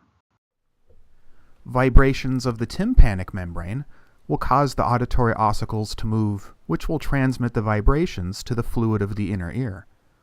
Because the auditory ossicles are connected to each other at angles, they behave like levers, which can amplify the sound as it reaches the inner ear. If the sound waves are already loud enough, there are two skeletal muscles here in the middle ear which can attenuate or decrease the volume of the sound. These include the tensor tympani muscle and the stapedius muscle. If you've ever gone to a loud concert, and after a few minutes it doesn't seem as loud as it did when you first walked in the door, that's activity of these muscles dampening the sound waves before they reach the neurons found in the cochlea. Some of us can control these skeletal muscles consciously, which cause these bones to move, which will cause the fluid in the inner ear to move as well, which we interpret as a sound.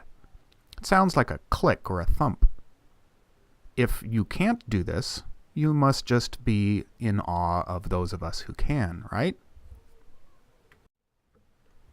The inner ear is a series of fluid-filled tubes that are all continuous with one another, that float inside another series of fluid-filled chambers. The vestibule is the middle section. Connected to that are 3 semicircular canals on one side and the snail-shaped cochlea to the other side. Let's start with equilibrium. This is going to be detected by movements in the fluid picked up by specialized cells called hair cells. These cells contain stereocilia, which are not cilia at all but microvilli, and a single large kinocilium. These structures can bend when pushed on by fluid, and we will interpret this as movement. These hair cells are located in 3 spots within the inner ear. Rotational information can be detected by hair cells found in the ampullae of the semicircular canals. Acceleration and tilting can be detected by hair cells found in the vestibule. We also have hair cells in the cochlea, and we'll come to those in a moment. The hair cells found in the semicircular canals are able to convert rotational movements into action potentials, and these are found at each of the 3 wide ends of the semicircular canals. There are 3 semicircular canals oriented in the X, Y, and Z axes, and within these canals are fluid.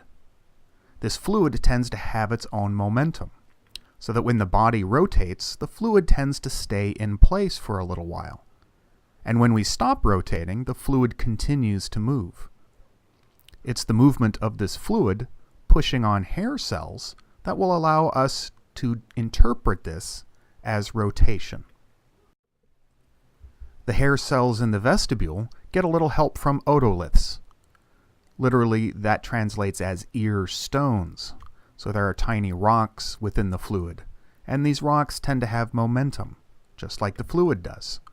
When we speed up, the rock will be a little bit slower to accelerate. When this happens, those little rocks will push on the hair cells, either in a forward or a backward direction.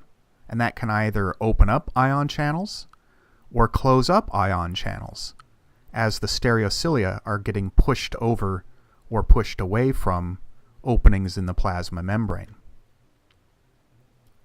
These hair cells will be firing action potentials at a base rate. They have tone. But when we speed up or tilt, that will open up some ion channels and depolarize the cell, causing it to fire action potentials at a higher frequency. Moving in the opposite direction tends to close up those ion channels, which will hyperpolarize the cell, lowering the frequency of action potentials. This information would be perceived by the brain as either tilting or acceleration.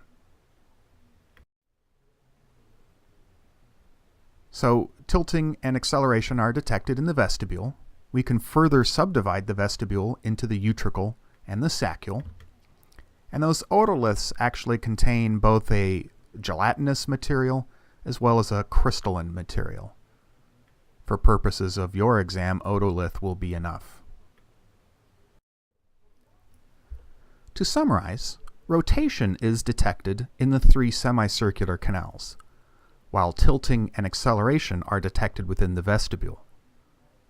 The saccule is the lower part of the vestibule, and the utricle is up higher. And some folks have come up with a little mnemonic, "Your sac is below you," to help remember which is which. The letter U here standing for utricle, and the sac, well, if you're not sure what sac we're jokingly referring to in the mnemonic, then I'm not sure I can help you.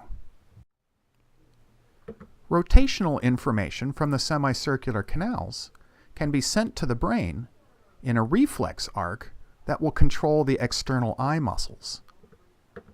if we rotate in this direction, this reflex will cause the eyes to rotate in the exact opposite direction. Try it out. Look in the mirror and turn your head quickly. You'll notice you can stay focused at your own image in the mirror, and you didn't have to think about how fast you had to move your eyes to stay focused on that single object. This was carried out by this reflex. We detect the exact amount of rotation, and this automatically causes the eye muscles to move the eyes in the exact opposite direction at the same speed to compensate. If the semicircular canals are sending erroneous information to this reflex arc, or for any other reason signals are being generated along the pathway, this can cause the condition nystagmus, where the eyes move to compensate for a signal that shouldn't be there. When the eyes reach the borders, they then hop back, and they keep getting information from the semicircular canals that the head is rotating, so the eyes try to compensate again, and then they jump back, and they compensate and jump back and over and over. This condition can be temporary. For instance, some good homework might be to drink enough alcohol until you give yourself a little nystagmus. Just make sure you're doing that at the safety of your own home, or you have a designated driver. Some people can inherit this condition. If you don't drink alcohol, another way to induce this condition is simply to spin around 20 or 30 times. Then, when your head stays still, you'll notice that your eyes are still trying to compensate for motion that is not happening. The fluid in your semicircular canals is still moving around. It has its own momentum. So it's pushing on the hair cells, even though your head is now staying put. But your brain interprets this as rotation, and the reflex will try and get your eyes to compensate. So that's another way you could induce a little bit of temporary nystagmus to see what that condition is like, and just be thankful that it'll eventually go away. So if nystagmus was involuntary motion of the eyes, vertigo is the perception of the body being in motion when it's not, that could lead to nystagmus.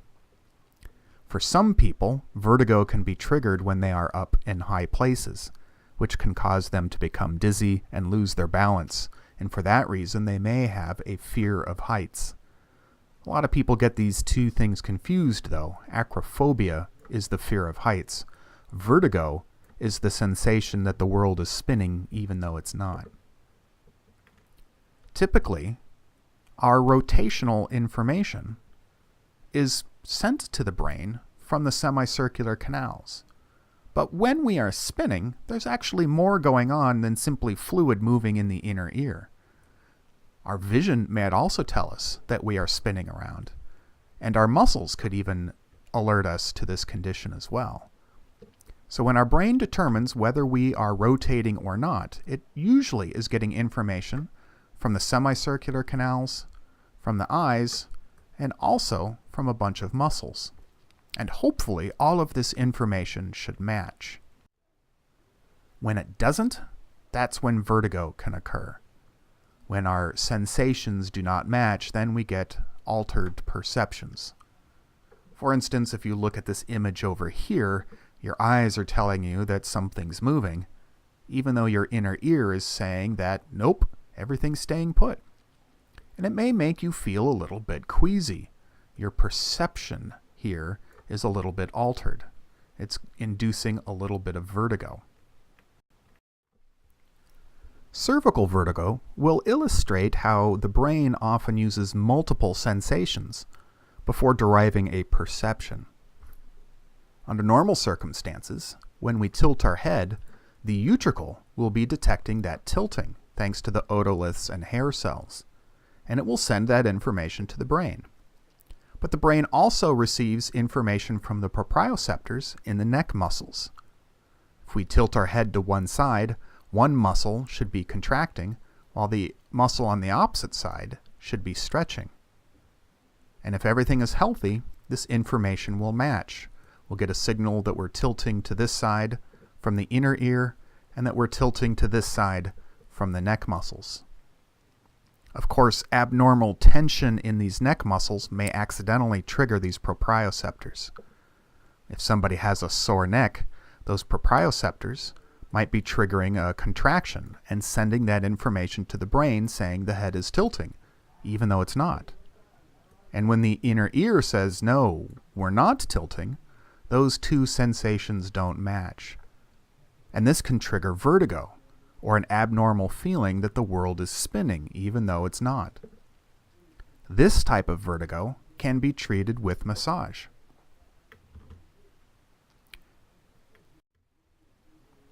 Another type of vertigo is illustrated to the video here on the right.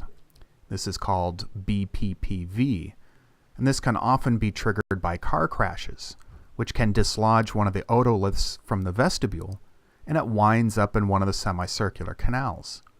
And when it's there, it causes a bit of turbulence in the fluid flowing through the canal, which pushes on the hair cells abnormally and can induce vertigo. The brain thinks that it's rotating even though it's not. The treatment for this type of vertigo is fairly simple. We're going to have our patient lay on a table and move in 3 very specific directions.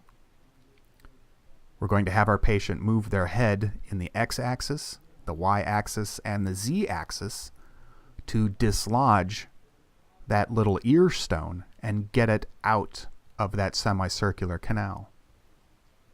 So we'll have them lay on the table, turn their head from one side to the other side, shift their body, and next they should be sitting upright. And at every one of these turns, we should be pushing on that ear stone, getting it to drop out of the semicircular canal.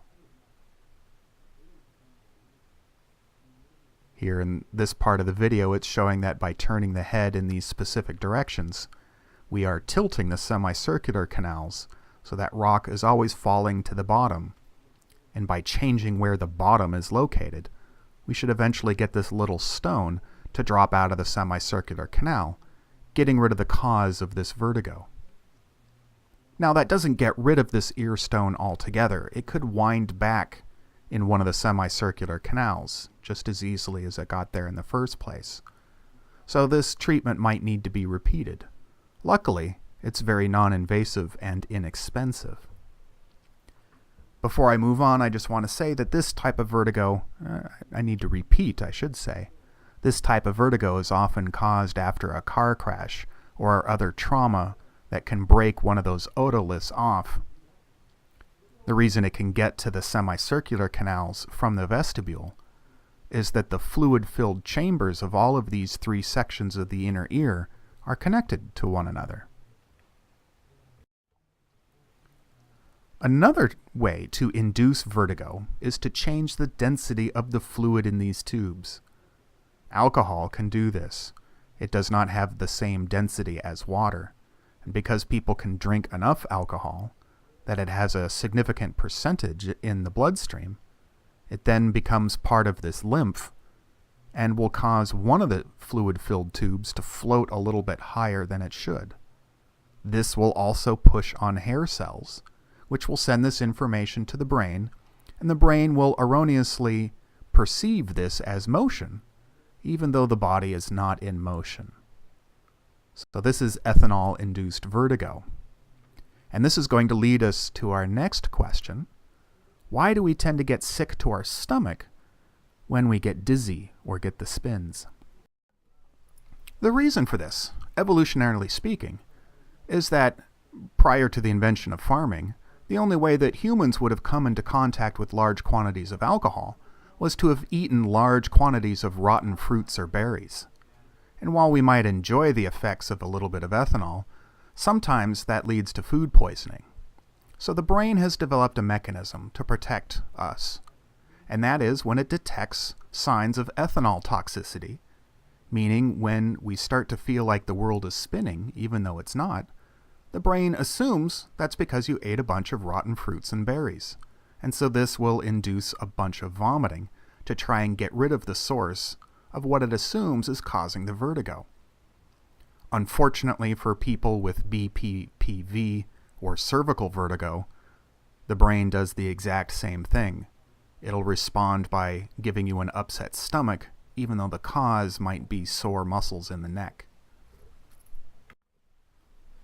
So those were the first two functions of the inner ear, to detect rotation and to detect acceleration and tilting. Next, we'll move on to the cochlea. Next, we need to discuss how the inner ear can convert sound waves into action potentials. And in order to do that, we'll need to cover a little bit of the basics of the physics of sound. Right away, though, we've got a problem. Neurons can fire action potentials, but the only thing that's going to change with those action potentials is their frequency. And sound will not only have a frequency of the waveforms, it'll also have a volume. So we've got two bits of information that we need to code for with only one thing that can change. We can only change the frequency of action potentials. One thing that's interesting about the ears, however, is that unlike the eyes, we can detect multiple sounds all at once without them blending together to form new sounds. A chord on a guitar, for instance, people can discern the individual notes. Our eyes, on the other hand, when they are bombarded with multiple wavelengths of light, generates new colors. For instance, yellow plus blue equals green. In the ear, we must first get these sound waves to the inner ear. We'll have vibrations in the air, ultimately traveling up the external acoustic meatus to cause the tympanic membrane to vibrate, which causes the auditory ossicles to vibrate, which will cause waves in the lymph inside of the inner ear that will ultimately stimulate hair cells, very similar to the way that we detected rotation and equilibrium. And this will be translated or transduced into action potentials, which will travel to the brain up cranial nerve 8 to be interpreted as sound. First off, the auditory ossicles are arranged in such a way that they can amplify the sound waves.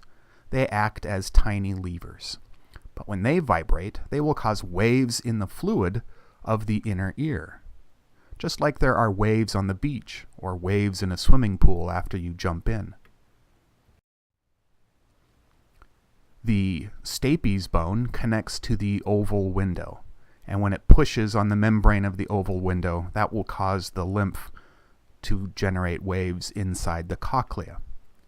These waveforms will travel up the cochlea and then back out again, the exit point being the round window. Unlike a regular snail shell, which just has one coiled tube, the cochlea has multiple tubes inside of it. The two big tubes, the vestibular and tympanic ducts, are separated by a thin membrane of epithelial cells called the basilar membrane. This separates our cochlea into the two major chambers. If we slice through this snail shell and look at it head on, that's what this picture here is trying to represent. We have our two big chambers, the vestibular duct over here and the tympanic duct down here. This is the basilar membrane here, and there's even a third chamber in between the two big ones, called the scala media, or the cochlear duct.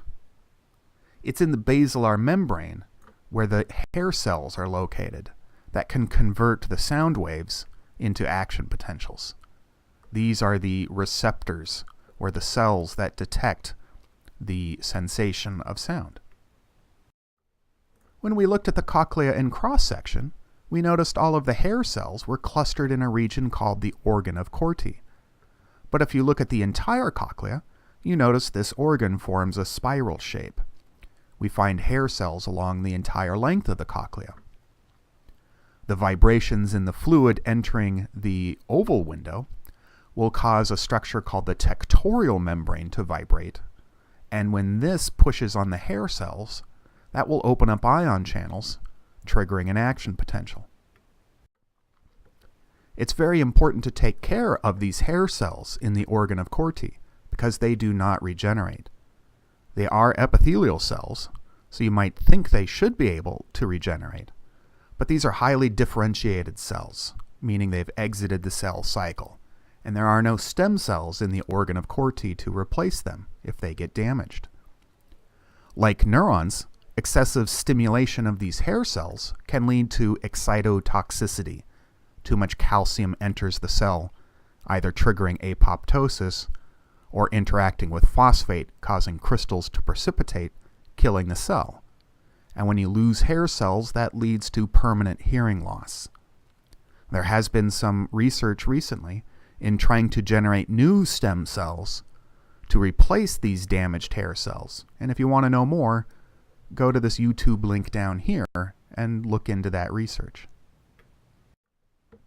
Next, I need to discuss a little bit about sound so that we can understand how the hair cells convert sound waves into electrical signals.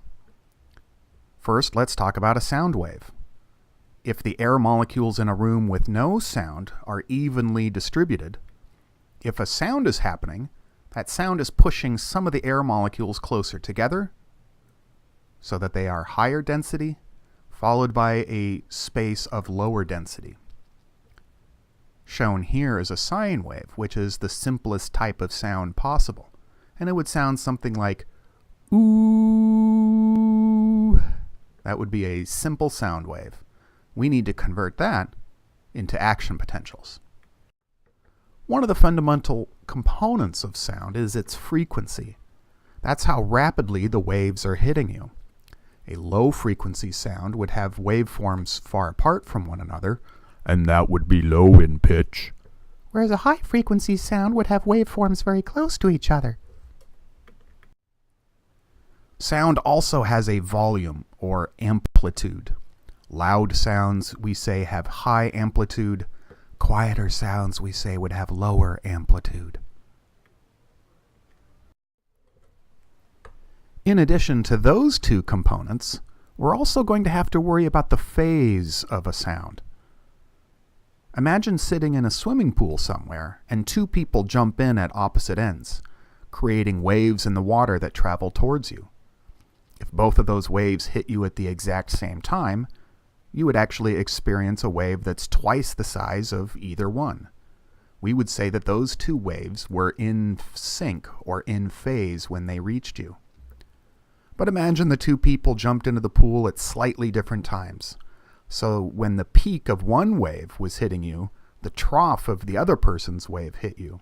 Those two waves could cancel out, and you wouldn't experience any change in the height of the water from where you were positioned. Those two waves would be out of phase, 180 degrees out of phase, completely canceling one another out.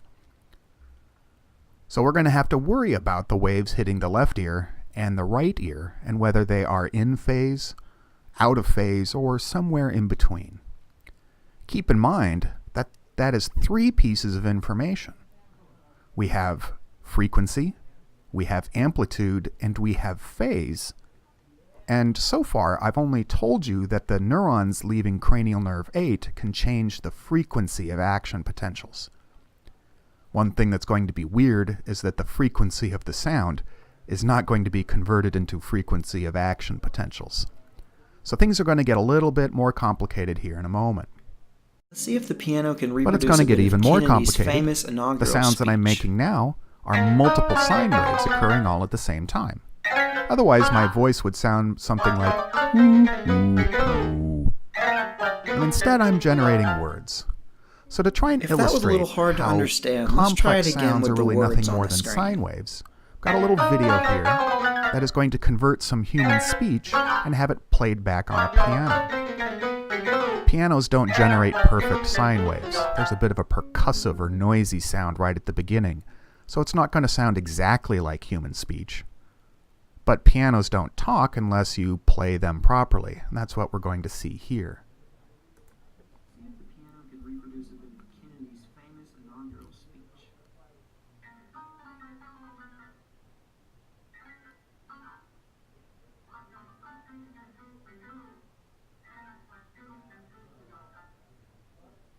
If that was a little hard to understand, let's try it again with the words on the screen.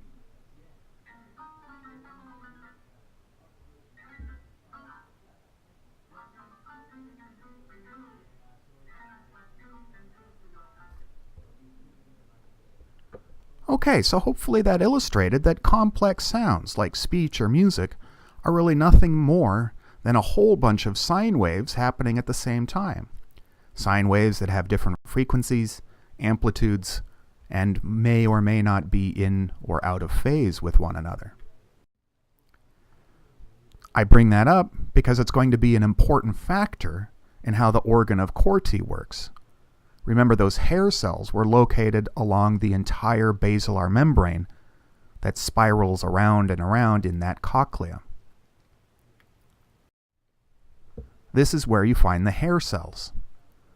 Let's unravel the cochlea. So now that it's just a length of tube, it turns out that this length of tube can absorb different frequencies of sounds at different places. High frequency sounds tend to hit the basilar membrane at the proximal end of the cochlea, whereas lower frequency sounds are harder to absorb. They travel further down the cochlea to hit the basilar membrane towards the distal end. You've probably experienced the same phenomena when you've listened to car stereos traveling down the street. It's very easy for you to hear the bass from a long distance away. You only hear the drums, and it's not until the car is really close that maybe you hear the rest of the music. That's because the high frequency sounds were getting absorbed by the environment very quickly, but the low frequency sounds were able to travel further. That's why you only heard the drums when the car was a block or two away. So the cochlea acts like a prism, only for sound. A prism can break up complex light waves into their individual sine waves. The cochlea can do the same thing. Let's say you're sitting in that swimming pool on your flotation device, and a skinny person and a very wide person jump into the pool at the same time. You're going to be bouncing up and down in a complicated fashion, both slowly and quickly. The cochlea can break up that complicated waveform into its individual components. When that complex wave hits the cochlea, the high-frequency component will hit the basilar membrane more proximally, whereas the lower frequency waveform will hit more distally. Action potentials will then be sent to the brain from these two locations along the basilar membrane, and it's the location now that is mapped to the brain in terms of frequency. The volume, or the amplitude of this waveform, would be represented by the frequency of action potentials traveling down these axons. So that's how two components of sound are translated into electrical activity. The frequency is represented by the location along the basilar membrane, and the amplitude is converted into frequency of action potentials. So watch out there, we have frequency used twice in that translation. Before we move on, I just want to point out that the hair cells are very specialized epithelial cells there that help to convert sound waves into electrical signals that can be transmitted to the brain along neurons. That is very different from ear hair. This man here holds the Guinness Book of World Records for the greatest amount of ear hair. We would not think that he has the world's best hearing because of his ear hair. So please be careful when discussing hair cells versus ear hair. We still haven't discussed phase. Right now, we've only been talking about one ear or the other ear, but we receive the same sounds in both ears. If something is happening to the left side of our body, it will reach not only the left ear, but also the right ear. Our brain can compare the information from both ears to get some useful information out of it. For instance, the sound to our left reaches the left ear a little bit sooner than it reaches the right ear. So there's going to be a little bit of a gap.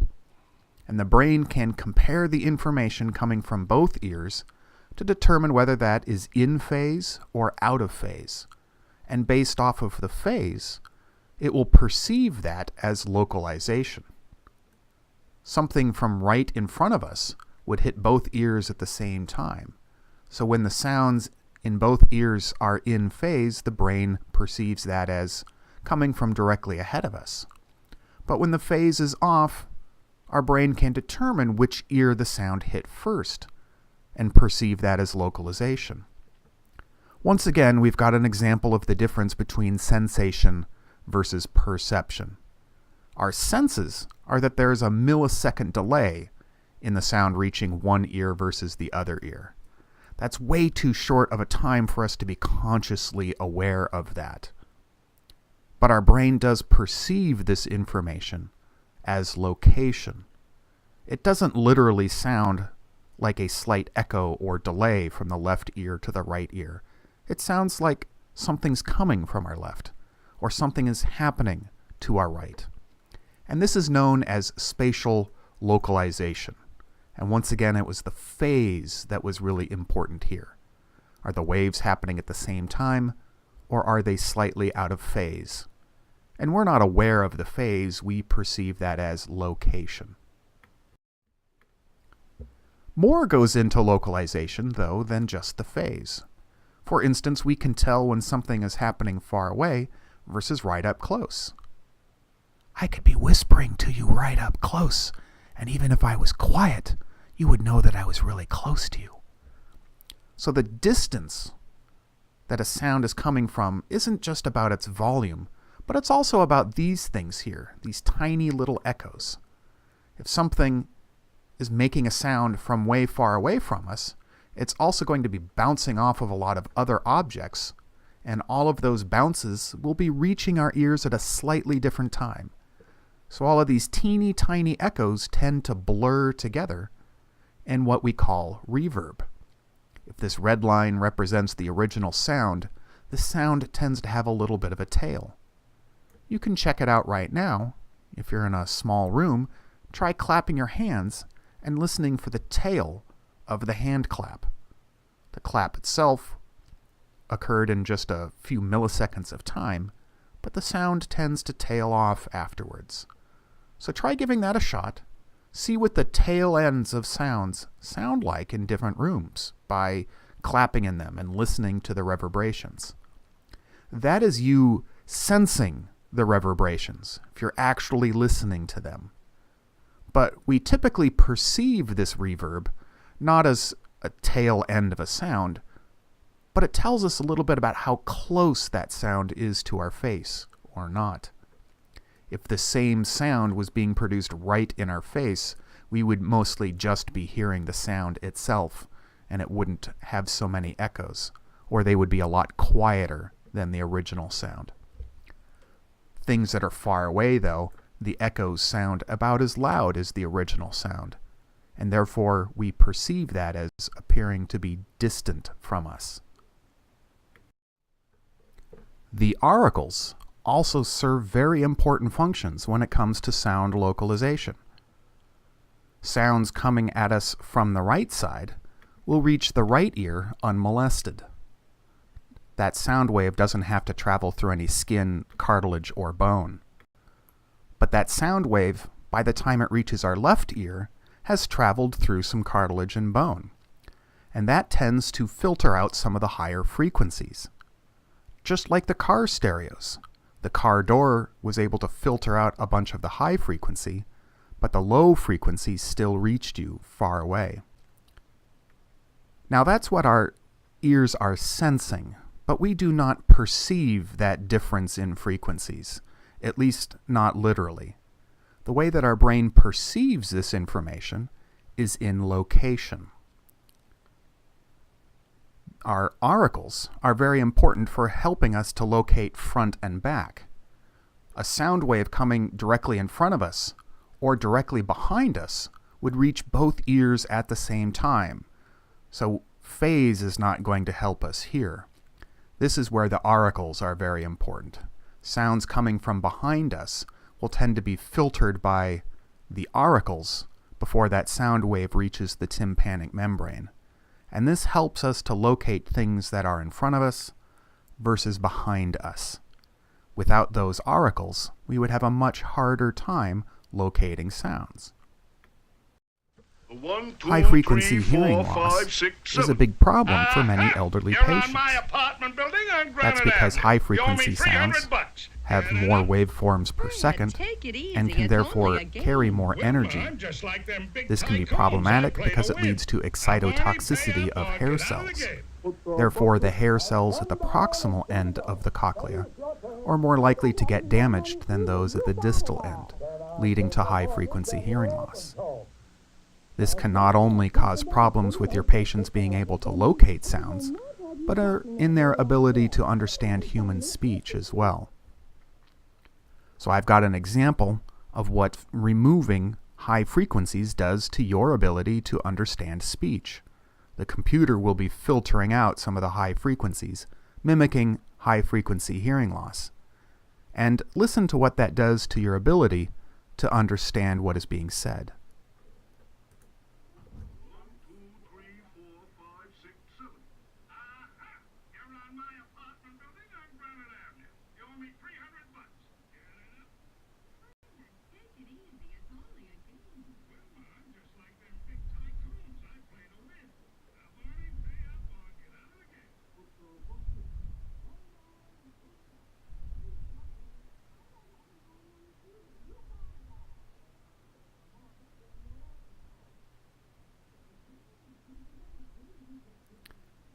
And at this point, obviously, you can't understand anything that's being said.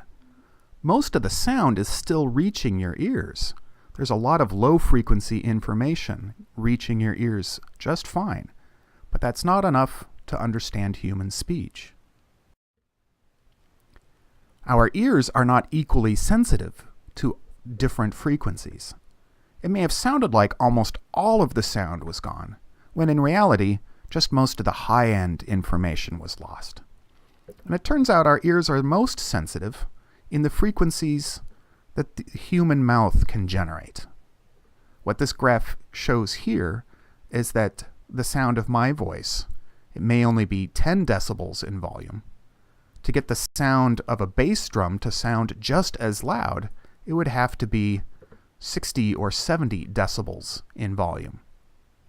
So that's significantly louder. For that reason, the subwoofer on your stereo may be one of the largest components of your speaker system. It needs to generate a lot more force just to get those bass frequencies to sound as loud as some of the mid and high frequencies. To further illustrate just how complicated our senses are, damage to hair cells can not only cause hearing loss, it can cause people to hear sounds that don't exist. This symptom is called tinnitus and is often described as a persistent ringing in the ears. This can go from mildly annoying to completely debilitating and painful. Back when I was in school, this mechanism was completely misunderstood, and I was taught 180 degrees the wrong thing to try and explain how tinnitus worked. We now understand it better. Not great, but a lot better than when I was in school. Tinnitus can often be caused by overstimulation, loud sounds or noise.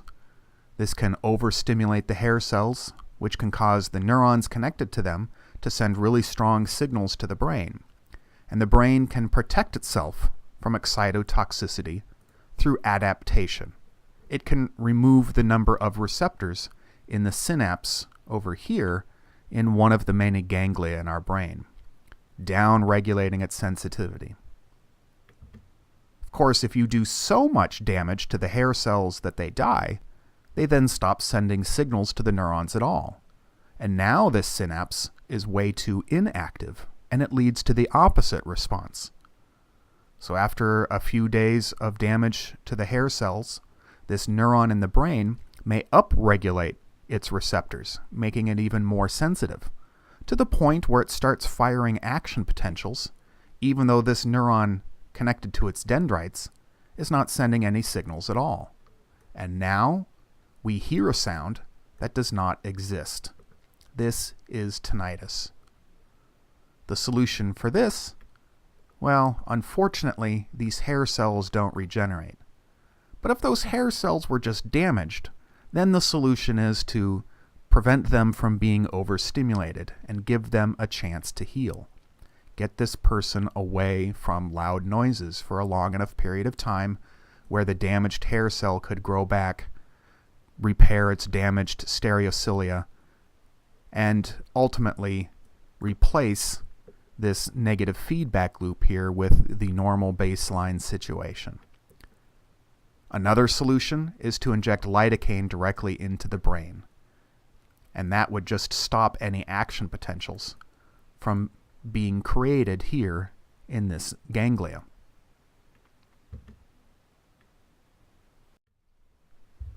Next up, cochlear implants are a bionic device, tiny little microphones that can be placed on the side of the head that can convert sound waves into electrical signals, and then that electricity can be jammed right into cranial nerve 8.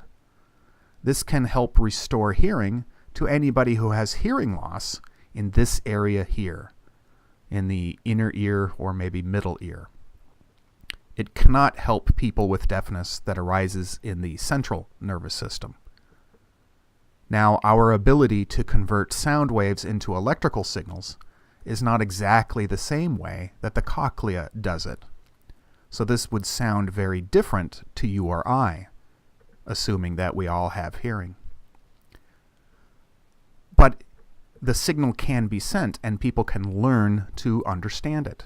For this reason, cochlear implants do best when implanted into young people whose brains are still plastic and have the highest capability of learning new things. It's much less successful to give a cochlear implant to an adult. Secondly, our ability to produce microphones to generate electrical signals is not nearly as complicated as the cochlea, and so those electrical signals are actually a lot simpler than a healthy human ear. My metaphor for this would be to glue a whole bunch of piano keys together. Remember, our cochlea, I said, was kind of like a piano roll, with the low notes on one side of it and the high notes detected elsewhere. A cochlear implant doesn't have nearly as many individual notes. We've glued a whole bunch of those together, trying to concentrate most of our effort right around the area where human speech is produced. But the ability to send low-frequency and high-frequency signals is a bit diminished. I can't tell you for sure what a cochlear implant sounds like, but based off of the technology, we have a pretty good idea of what it would sound like to somebody who has one. And on the next slide, I've got an example of that. It will go through a number of different channels, meaning how many piano notes do we actually have attached to our microphone. And it'll start very low, but as we get better and better with electronics technology, the number of channels in the cochlear implants is going up and up, which hopefully will be illustrated to you just how much that improves the ability to understand speech or appreciate music. So here we are.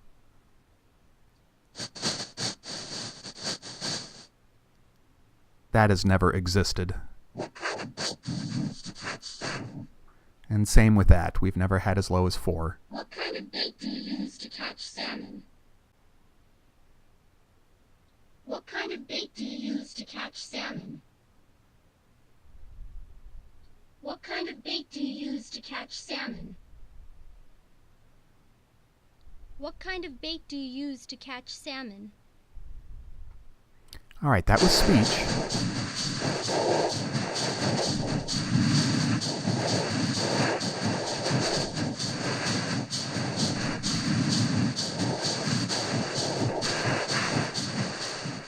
Try to guess what type of music this is.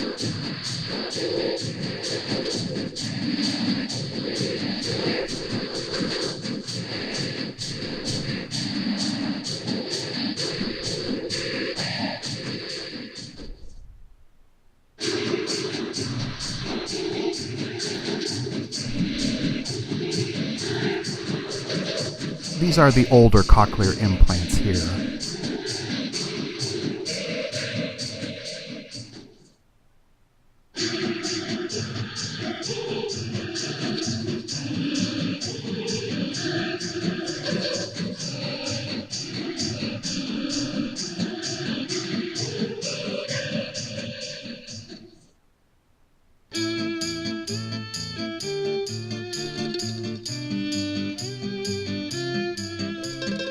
I could have sworn it was going to be a marching band, but that should help illustrate the number of channels and why having more channels leads to a better ability to understand speech and appreciate music. So that wraps up hearing and equilibrium and all of the parts of the inner ear. This would be a good spot to take a break, grab a snack, and come back for vision when you're done and ready. All right, on to the third and last part of this chapter, where we will discuss vision. In this section, we'll have to discuss trichromacy and why humans have a third cone, whereas most animals only have two types. And those that do have extra cones can see beyond what we call the visible spectrum of radiation, into the infrared or ultraviolet. Our third cone is pretty much redundant to one that other animals have. We'll talk about edge detection, and why humans are better at detecting the edges of objects, and why we might need that skill. We'll talk about peripheral vision being mostly in black and white, even though it doesn't look black and white. Most of our peripheral vision is actually detected by rods, which do not detect color. So we'll need to ask, why is it that everything in my peripheral vision looks like it's in color? And lastly, we'll talk about binocular vision. Why do some of us, animals, have two eyes in the front of our heads, whereas others have two eyes each on the sides of their heads? And what is commonly said is that it's for binocular vision. However, this is not the most true statement that we can make about having both eyes on the front of our faces. To do all of that, we'll start with some basic eye anatomy, and then we'll talk about what the eyes do in response to close versus distant vision. We'll talk about the cells in the retina that are responsible for converting light waves into action potentials, and how those signals are transmitted to the brain. In doing so, we'll talk about the molecule rhodopsin, and we'll talk about how this information is processed in the eyes before it ever reaches the brain. And to do that, we'll be discussing these weird things called on-center and off-center ganglia. And lastly, we'll also talk about the function of the optic chiasm. All of my other nerves are lateral pairs of nerves, whether they are cranial or spinal nerves. But the optic nerves come together to form an X, so we need to ask, why do they do that? Let's start with some accessory structures. There are a number of important glands that help to keep the eye moist. These include some tarsal glands found in the eyelids that help to prevent the eyelids from sticking to the eyes. There are a pair of pinkish blobs on the medial edges of the eyes called the lacrimal caruncles. These produce oily secretions which help to keep the eyes moist. Just like a good skin moisturizer, to help retain water, we must have a hydrophobic barrier on the surface. So that's what these glands do, is produce those oily secretions that help to keep moisture in the eye. When these oils are not removed regularly by blinking of the eyes, they can collect into structures that anatomists like to call eye boogers that you might wake up with in the morning.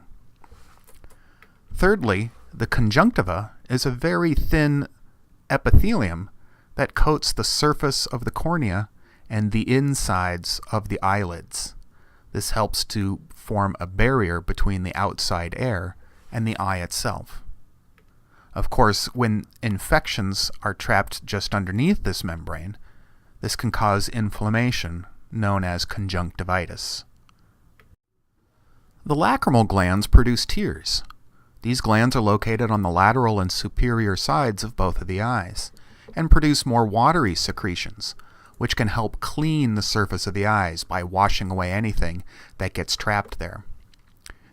The secretions of the lacrimal glands contain antibacterial enzymes such as lysozyme.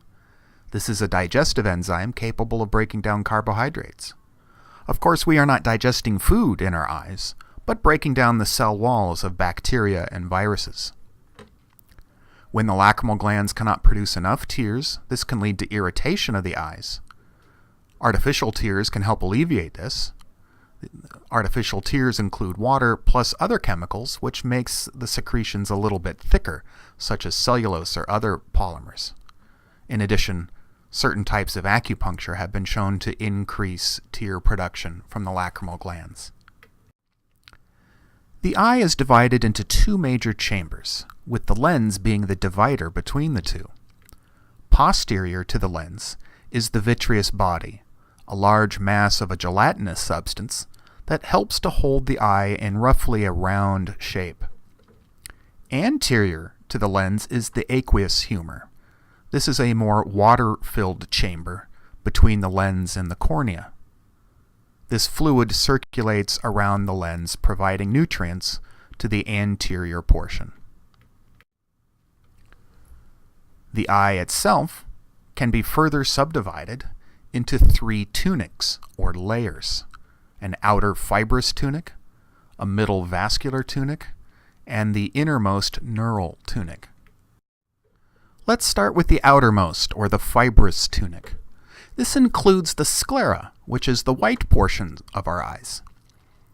For most animals, you cannot see much of the sclera, if any at all, but for humans and a few other primates with no hair on their face, we actually can see a significant portion of the sclera. This allows us to engage in some nonverbal visual communication. I can tell where people are looking thanks to the fact it's easy to distinguish their sclera from the colored portions of their eye, the iris and pupil. The cornea, on the other hand, is also part of the fibrous tunic, but it is see-through. It's a non-keratinized, stratified squamous epithelium with plenty of collagen and other proteins, but it allows light to pass through, travel through the lens, through the vitreous humor, and hopefully hit the retina somewhere to be detected. We often don't think much about the corneas because they're see-through. Of course, when the cornea loses its transparency, then we think about it a lot. When the cornea gets damaged, this can lead to the formation of scar tissue, which is not clear. Also, vitamin A deficiency can lead to opaqueness developing within the cornea, which is the most common form of blindness worldwide, affecting over 10 million people. The prevention is medically very simple. Make sure people have enough vitamin A in their diet. But politically and mechanistically, this is not an easy task to accomplish.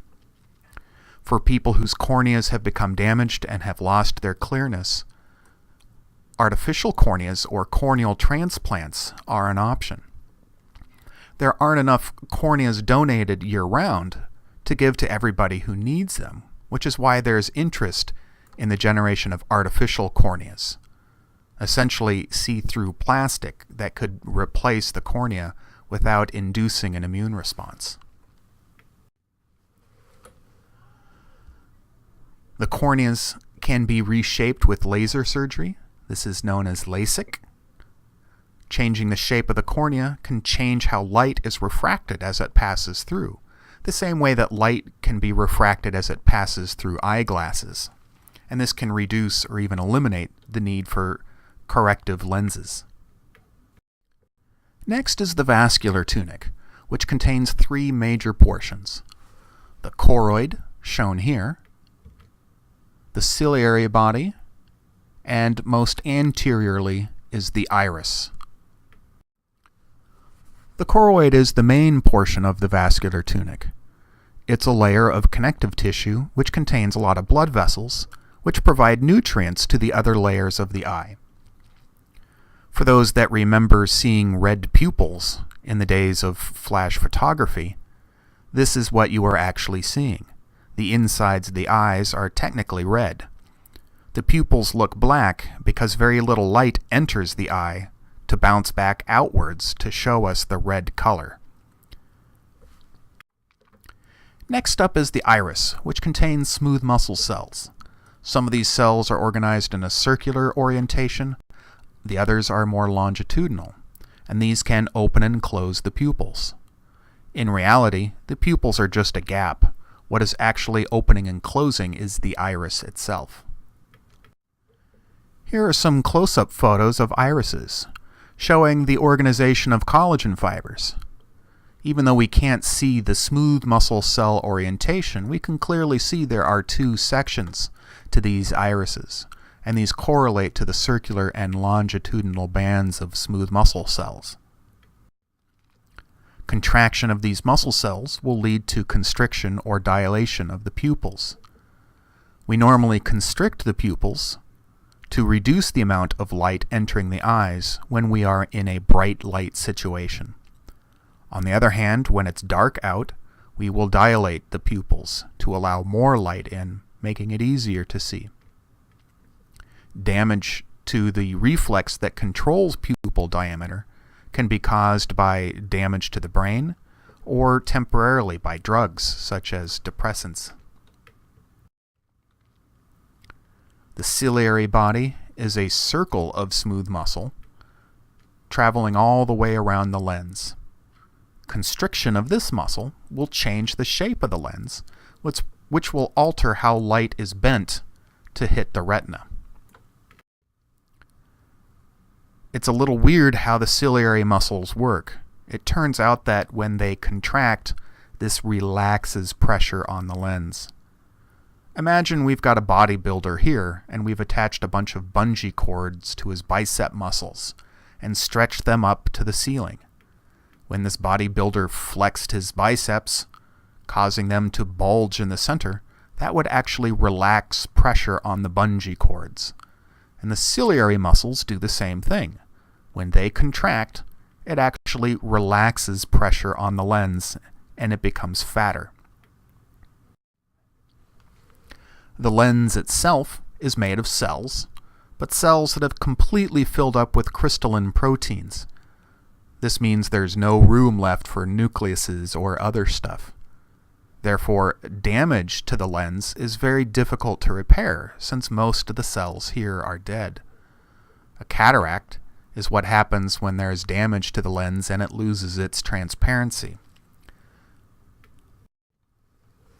The innermost portion is the neural tunic, which includes the retina and an outer pigmented layer. Let's start with the pigmented layer. This is a thin layer of cells that produce melanin. The function of melanin in our skin, of course, was to absorb UV light.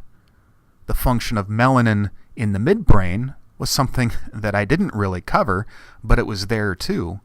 And here in the retina, melanin takes on a slightly different task. It's not protecting us from UV exposure and skin cancer, although it can do that. It's preventing light from scattering. If light were to enter through the eye and hit the retina, but not be absorbed by a rod or a cone, it might bounce off of whatever was behind it and hit other portions of the retina. And we would see that object as if it was coming from multiple locations. That's what having this pigmented epithelium does. If a wave of light is not absorbed by a rod or a cone, it will probably be absorbed by the pigmented epithelium behind it. One instance where we don't have enough melanin to absorb light is when we are driving at night and somebody's headlights come and blind us temporarily. Our pupils are very dilated because it's dark out, and suddenly these bright headlights shine a lot of light into our eyes, so much that some of it does not get absorbed by the melanin and it bounces around to other locations in the retina. And what should have been just two circles of light in our field of view now looks as if there are headlights everywhere, and you can only see white light. For people with albinism who can't produce enough melanin, that's a problem not just when they are driving at night, but all of the time. It can lead to difficulties in vision. Melanin serves other important functions, though, and people with albinism can have other visual problems, ones that couldn't be fixed by simply injecting melanin where it should be back there in the pigmented layer. And that's because melanin serves important roles in axon guidance. it helps instruct axons where to grow and connect. That's probably what it was doing there in the midbrain when we learned about substantia nigra and Parkinson's disease. The rest of the neural tunic is the retina, which includes 3 major layers of cells, plus a few other random cells. The rods and cones are at the back. These are the cells that will actually convert light signals into action potentials. Those signals would then be sent to the bipolar cells, there in the middle, and those would send the information to the ganglion cells. The axons of the ganglion cells ultimately become the optic nerves. There are some other important cell types in the retina, such as the amacrine and horizontal cells, but they weren't important enough to make it into my lecture. So if you read about them elsewhere, well, good for you. There's a region on the back of the retina that has no rod or cones. This is called the optic disc. All of the axons of the retinal ganglion cells have to leave the eye somewhere, and it turns out they all do that at the same spot, the optic disc. So this region of the retina, because it contains no rods or cones, if any light hits here, we cannot see it. So there's a little gap in our field of view for both eyes all of the time. Why don't we see that gap? Well, you can trick your brain into seeing it, but otherwise the brain fills in that spot with information that it thinks should be there, such as whatever was there a half a second ago. One way to trick your blind spot is to take one of these strips here, focusing on the X, move this closer to your face until this red circle, the light from that red circle, is entirely hitting the blind spot. And at that point, your brain has to fill in that gap with what it thinks should be there. And it'll see that there's a green line to the left of it, hitting somewhere over here. And it'll see there's a green line to the right of it, hitting somewhere over here. And it'll just assume that that green line is the same green line. So at some point, this red spot will disappear if you're moving this closer to your face. And instead it'll appear as one solid green line. If you've never visualized your blind spot, that's something we can do in lab, or you can do it at home. It's probably not going to work on the computer. You need to print this out or just make one with pens and paper. So if the blind spot represents where we have no rods or cones, the macula lutea is a portion of the retina that's very important to vision. It's within here that we've got a structure called the fovea centralis. The fovea is a microscopic structure, whereas the macula lutea you could see by shining a light on the back of somebody's retina and just looking with your own eyes. Either way, this is where we focus our vision, is on a tiny spot back in here called the fovea centralis. If this portion of the retina becomes damaged, this can cause a huge problem with vision. You're not going to be able to read any more than you would be able to read using your peripheral vision. That's because we focus everything right in this area. The fovea centralis contains a high number of cones. Those are for color vision. It also has very few of the other cells. Those cells got pushed to the sides here. In all of the other portions of the retina, light has to travel through the axons and the ganglion cells first, then through the bipolar cells, before finally reaching a rod or a cone down here. Now, in this picture here, we've stained the cells purple.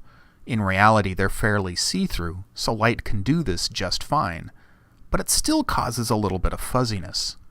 In the fovea, however, there's not much to get in the way of light before it reaches these rods or cones here. This leads for higher acuity vision in this region of our vision, whereas everything else in the borders is more fuzzy. The fovea centralis is a very tiny portion of our retina. We're not capable of focusing on much at any given time. For instance, to focus on this person's face, we can't get her entire face into our fovea at any point in time, so our eyes hop around in what's called a saccade. They move from region to region, and ultimately we get a full idea of what she looks like. Our saccades tend to focus on areas of the face that we find very important: the eyes, the nose, the mouth, and the borders. And then once we have all of these different pieces of information, the brain puts it together into a single image for us. What's important, though, is that when our eye hops from one area to another area to another area, that our vision doesn't appear blurry. To do this, the brain actually shuts down receiving visual information as the eyes jump, and sort of freeze frames from the last bit of information. So we get a snapshot of the eye when it was looking here. It then jumps quickly over to here, the brain shuts off during that time, and then it turns back on when the eye rests here. Then it shuts off as we jump over to here, turns back on over here. This is all happening very quickly, and we don't think about it because the brain is perceiving all of this as a single image, even though it's sensing it as multiple snapshots. I have a video of these saccades coming up in the next slide. Horizontal and vertical saccades. Ask the patient to look between your nose and finger while keeping their head still, first to one side and then the other. Watch to see whether both eyes move at the same time, and note how accurate the eye movement is. Can they find the target in one or two eye movements? Peripheral vestibular deficits do not affect saccades. Any abnormalities can be taken as an indication of possible central involvement. Repeat the test, looking at vertical eye movement.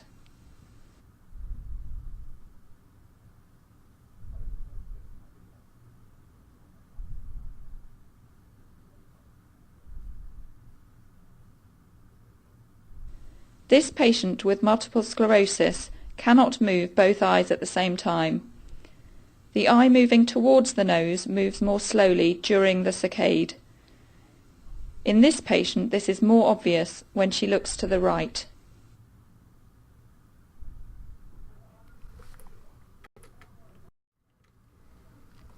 Alright, so that's some basic eye anatomy, including the chambers of the eye and the three major tunics, or layers, of the eye. Next, we're going to talk about some of their functions. Let's start with changes that occur in the eye when we switch from distance to near vision. When looking at distant objects, we need the lens to be flat and not bend light very much. To do this, the ciliary muscles would be relaxed, therefore the suspensory ligaments would be stretched tight, pulling the lens flat. Distant objects would then be in focus on the back of the retina. When objects move closer to us, we need to change the shape of the lens. We need to bend the light more. In order to do that, the ciliary muscles flex. That releases tension on the suspensory ligaments, and the lens adopts more of an oval shape, and this causes the light to bend differently, keeping the object in focus on the retina. Because this object is now closer to us, we can also constrict the pupils, reducing the amount of extraneous light entering the eye. What's more is that when objects move closer to us, both of our eyes will tend to converge on that object. That is accomplished by the contraction of the medial rectus muscles. So those are three processes that occur in the eye when we switch from distance to near vision. Let's move on and talk about the cell biology of how we convert light waves into action potentials. That is accomplished by two cell types: the cones, of which we have three types for color vision, and the rods, which are larger and are used more for black and white vision. Both rods and cones have an outer segment full of membranous discs, and then an inner segment which has all of our basic cell stuff, like the nucleus and mitochondria. It's those membranous discs where all of the magic occurs. The membranous discs are composed of phospholipid bilayers, in which are a number of G-protein coupled receptors called opsin.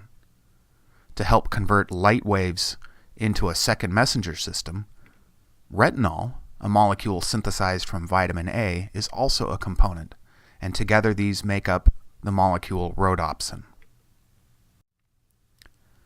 The retinol molecule can switch from a cis to trans form when it absorbs light, and when this happens, it'll induce a conformational change in the protein, which bumps off an activated G protein. And then we get our standard activation of a second messenger system. And as we remember from earlier in the term, second messenger systems are good at amplifying signals. This is helpful for us to be able to detect low levels of light.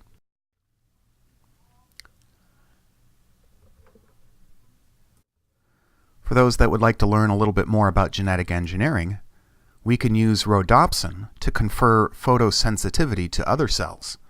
For instance, if people have a form of blindness caused by damage to rods and cones, inducing the expression of rhodopsin in some of the other cells in the retina, like the ganglion cells, can convert them into light-detecting cells, helping to restore some vision to those people. A photon of light can induce a conformational change in retinol, and this activated rhodopsin. But when the light goes away, the retinol does not switch back to its original conformation. To get this rhodopsin ready to absorb another photon of light, we must kick out the old retinol and replace it with a new one. Luckily, rods and cones have plenty of retinol, and they should never run out under normal situations. But we can induce an abnormal situation. For instance, if you stare at this image over here to the right for a minute or two without moving your eyes much, you will overstimulate some of the cones in your retina. For instance, the blue lines will be bleaching out the blue cones, but not the red or the green ones, in certain regions of the retina. And when you look away and fix your gaze on a white piece of paper, instead of looking white, because all three of your cones are stimulated, the blue ones have been bleached in certain areas, and that will make those areas of your retina appear red. I've got a diagram over here that should hopefully illustrate that a little bit better. As we stare at the object, the American flag that had blue lines and the yellow border around the stars, this is going to photobleach certain cones in certain areas of the retina, which I've illustrated simply here on the right-hand side. So when blue light hits certain part of the retinas, it'll be activating the blue cones, and yellow light hitting other parts of the retina will be activating the red and the green cones. And it's going to be those cones just in those areas that get bleached after a few minutes of staring at this object. In other regions of the retina, for instance these black bars, the cones are not being overstimulated at all. So if we bleach out just a few of the cones in a few places, and then look at a white object, white light should stimulate all of the different cones, but some of our cones are not going to respond. So in the area up here, if just the red and the green cones are activated, the blue ones being bleached out, the brain will interpret this now as a red stripe. And down here, where only the blue cones are activated because of the red and the green ones have been bleached out, the brain will interpret this as a blue border around the stars. Hence, we now see the American flag. The rods and cones don't have to make the same amount of rhodopsin all the time. They can upregulate its expression and downregulate its expression. And they do this in order to adapt to high light or low light situations. We can sense 1 billion different shades of light, but only about 1,000 different ones at any given time. And we just shift that range of sensitivity to darker or brighter shades. Now, it takes longer to make rhodopsin than it takes to remove it and break it down. Therefore, it takes longer for us to become adapted to the dark than it does to become adapted to a very bright situation. For anybody who's ever watched Mythbusters, they did a very great illustration of why pirates might have worn eye patches for the ability to fight on the deck of a ship and then quickly move down below and not have to wait 30 minutes to become accustomed to the dark, because of course they would have been stabbed to death quickly. Still, we need to answer the question, why these two types of cones here, the green and the red, that seem to overlap? So what this image to the right here shows are the different wavelengths of light that can stimulate the three different types of cones. And what we see is that there is some overlap. A blue cone and a green cone and a red cone are named because those are the wavelengths of light that are best at stimulating these different cones. But even a 400 nanometer wavelength here would still slightly stimulate one of the blue cones, although not green or red. Conversely, something around 650 nanometers in wavelength would barely activate a green cone, activate a red cone a little bit better. But why this overlap, this extreme amount of overlap between the reds and the greens? And in fact, most mammals only have two types of cones. We've adapted this third type, so what does it do for us? Now, some animals will have a cone over here that allows them to see into the ultraviolet spectrum, especially birds and insects that might pollinate flowers. Other animals might have a third type of cone over here that allows them to see in the infrared, especially those that hunt at night. But we've got this third cone that's smack dab in the middle. It doesn't allow us to see longer wavelength or shorter wavelength colors.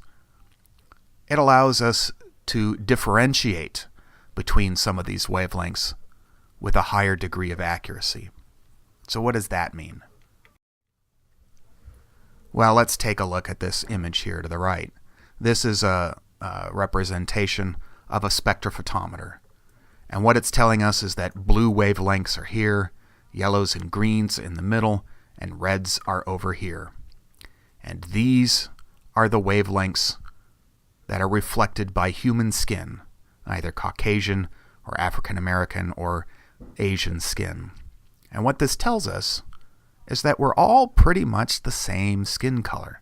Some of us have a little bit more absorption than others, but otherwise we all have the same three pigments. We've got kind of a reddish-bluish from our blood, a more yellowish and orangish from carotene, and more of a brownish from melanin, which will be a mixture of different wavelengths. Our third cone allows us to differentiate between slight differences in skin color a lot better. And so while this machine says that human skin is all pretty much the same color, we typically do not. In fact, we assign words for different skin colors that are the exact opposite of one another, like black and white. There could be no more extreme difference in colors than black versus white. And yet, in reality, our skin colors are all very similar. So do we have this third type of cone so that we can tell the difference between people of different races? No, that's not what it's for. It's for us to be able to detect things like blushing and other emotional changes that might affect skin tone. Or we might want to be interested in health changes to the skin. We are a society, after all. We might be interested in when our friends and family are sick, and we could tell that if their skin was a little bit cyanotic or a little bit jaundiced. If it's a stranger who's jaundiced, we might not want to let them into our community, and we might shun them. And why do we care about these emotions? Well, unlike most other mammals, human females do not, let me see how to say this, advertise when they are ovulating. So we are known as cryptic ovulators. So to figure out when men and women might be interested in breeding, we need to rely on more emotional changes. We're not very good at detecting pheromones.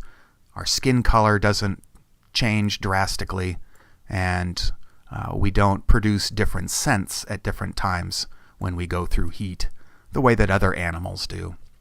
So it's very important for our ability to reproduce to be able to detect slight changes in emotional status.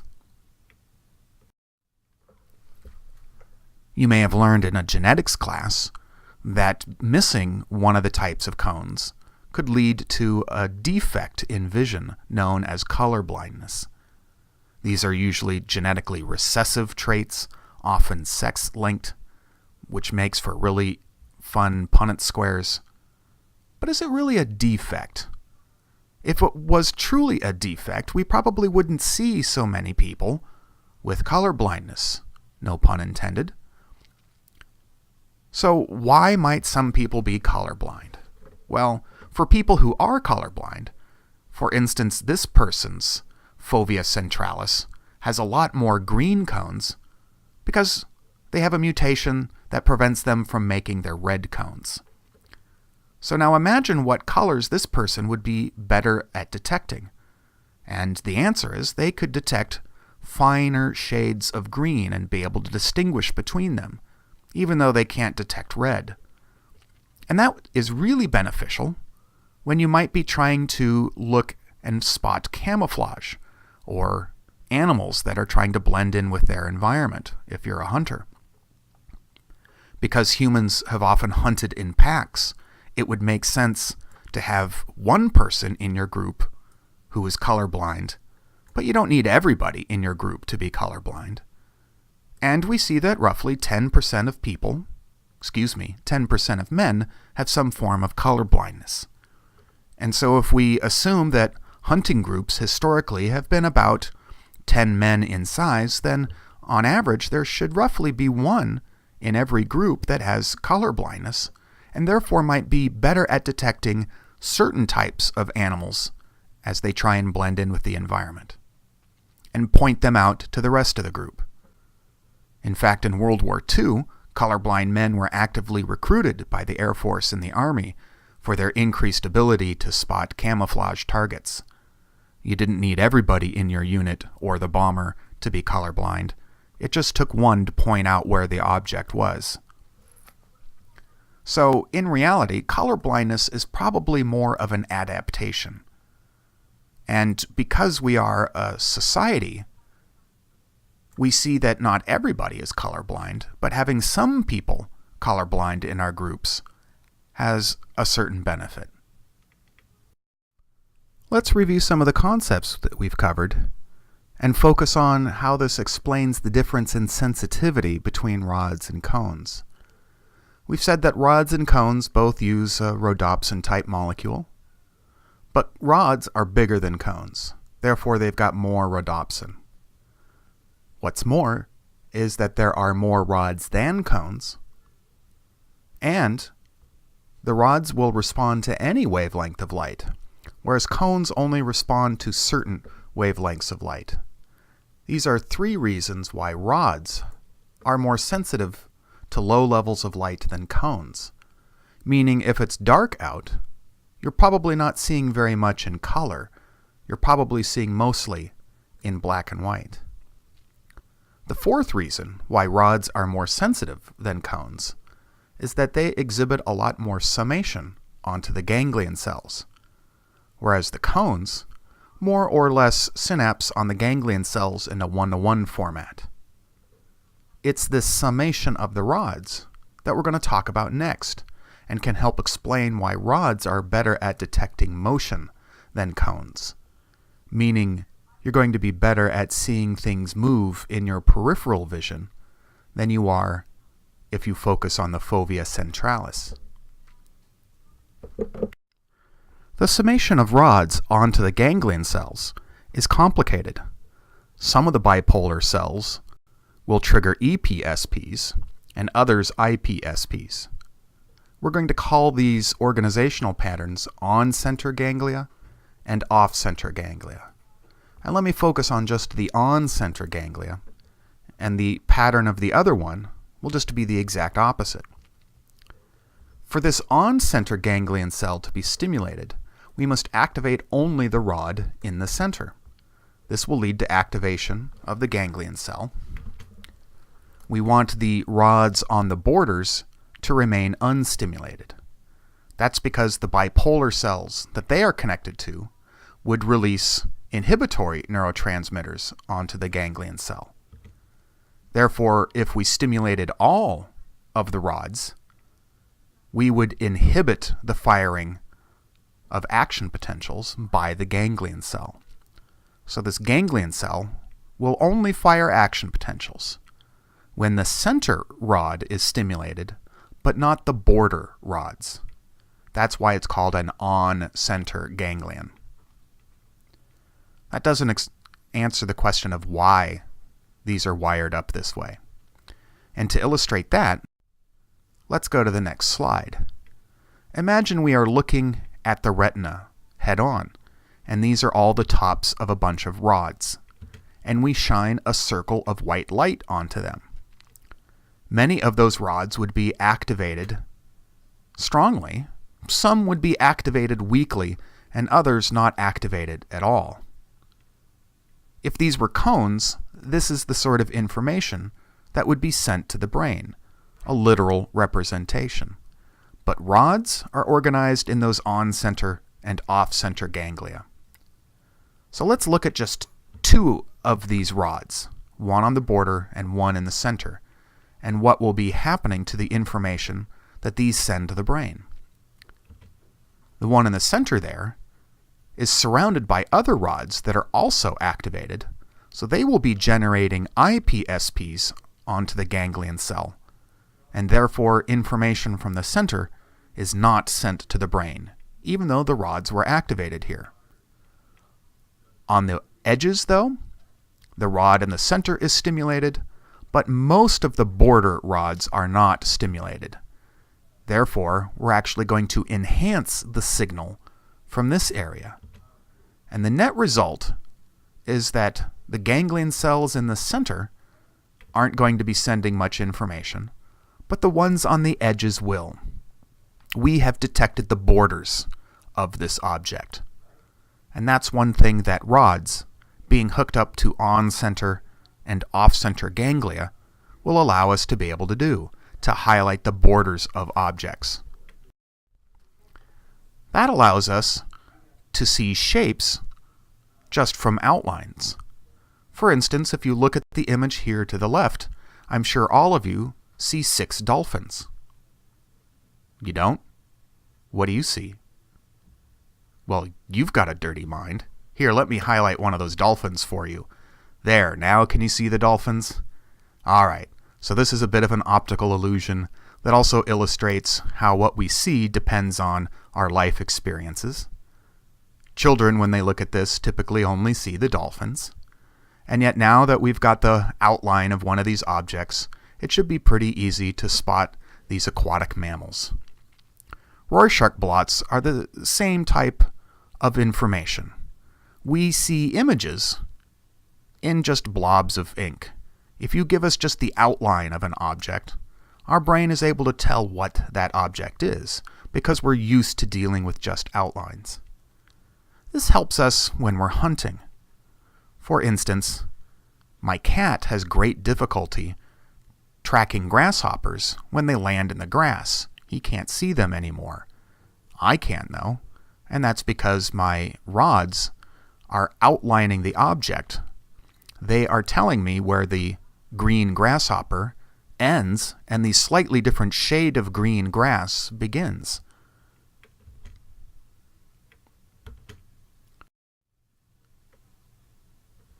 The on-center and off-center ganglia will also explain this optical illusion here to the left. If you focus on any of the intersections, they'll appear white, but all of the others in your peripheral vision will appear to have a grayish circle in them. But if you move your eye around and look at different intersections, now they appear white, and the one you're no longer focusing on has a grayish circle. So why do the ones that we focus on always appear white, and the ones on the borders always appear to have a grayish circle? Well, that's because when we focus on one of the intersections, the light from that image is hitting the fovea centralis, which relays fairly literal information to the brain, and it's telling us exactly what is there, a white crosshair. But in my peripheral vision, all of the other intersections are mostly hitting rods, which are hooked up into on-center and off-center ganglia. And so in most of the other intersections, the rods in the center are stimulated, but so are a number of them on the borders. Not all of them, but many of them, and so that tends to inhibit the signal. Hence, it appears a little bit grayish at all of those other intersections. None of the other places appear gray, no matter where we're focused, and that's because those rods, stimulated here in the white areas, most of their neighbors are in a dark area, and therefore we are not inhibiting the signal from here. The majority of the retina is for peripheral vision, and it's mostly rods located in these areas, and they are hooked up to the ganglion cells in the on-center and off-center conformation, which allows for summation. Hence, our peripheral vision is mostly in black and white, but it's also more sensitive to dim light. If you are a stargazer and you want to see a fairly dim object in the night sky, don't try looking straight at it, but look just off to the side, and you'll be able to detect that dim light a little bit better in your peripheral vision. On the other hand, if you want to get color information, you need to focus on that object. And if you want high resolution, you need to focus on that object. We cannot read using our peripheral vision.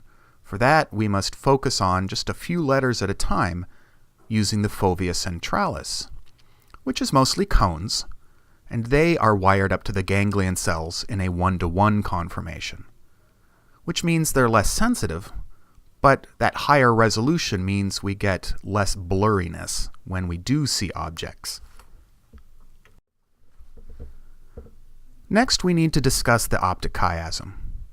The two optic nerves, as they leave the eyes, join to form this X-shaped optic chiasm, and then two optic tracts extend back to the brain to connect to the thalamus, which will relay this information to the occipital lobe. None of the other cranial nerves do this. They just connect to one side of the brain or the other side of the brain. So why do the optic nerves connect at this chiasm? And why do the nerve fibers hemidecussate?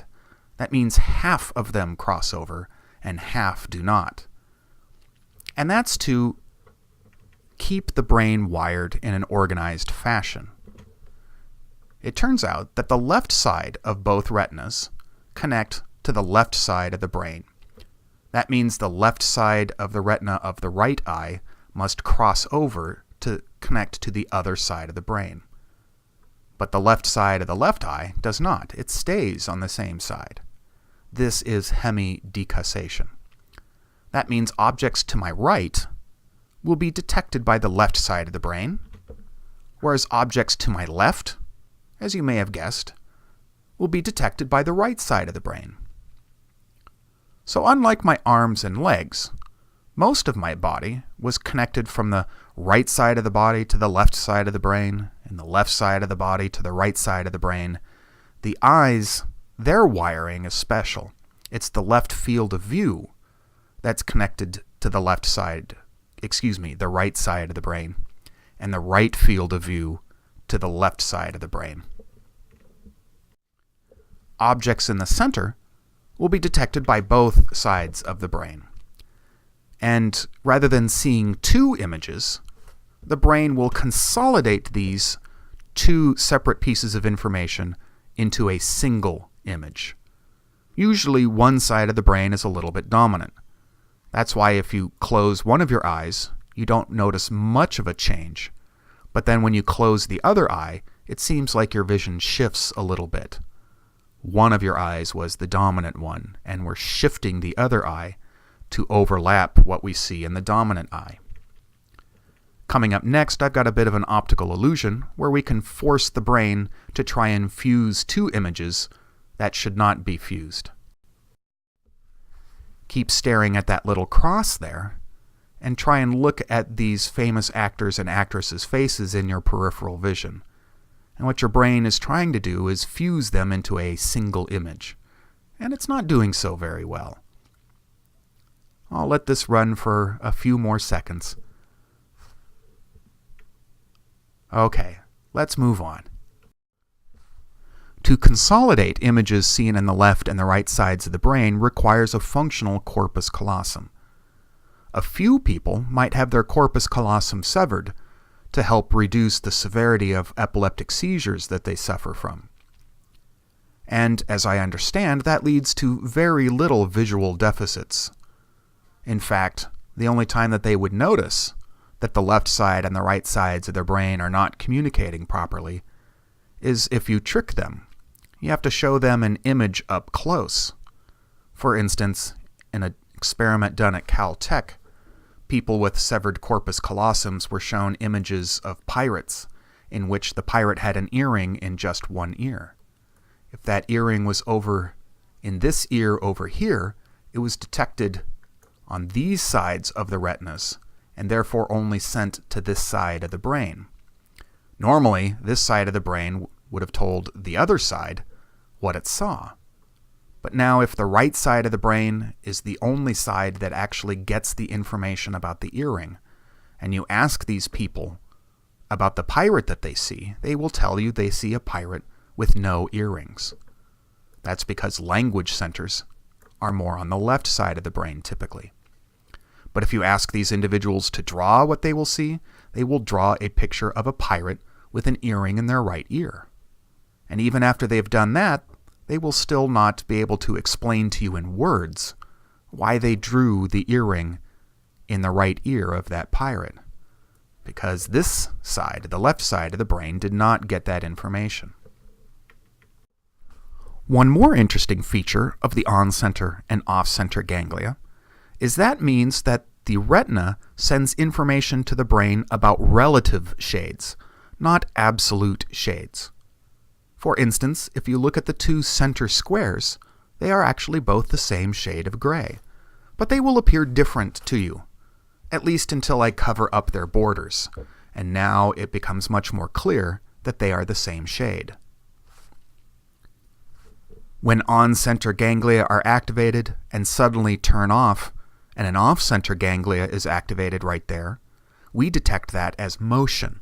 We've switched from light to dark to light, as if a dark object has just moved over a bit, or maybe a light object has moved a bit.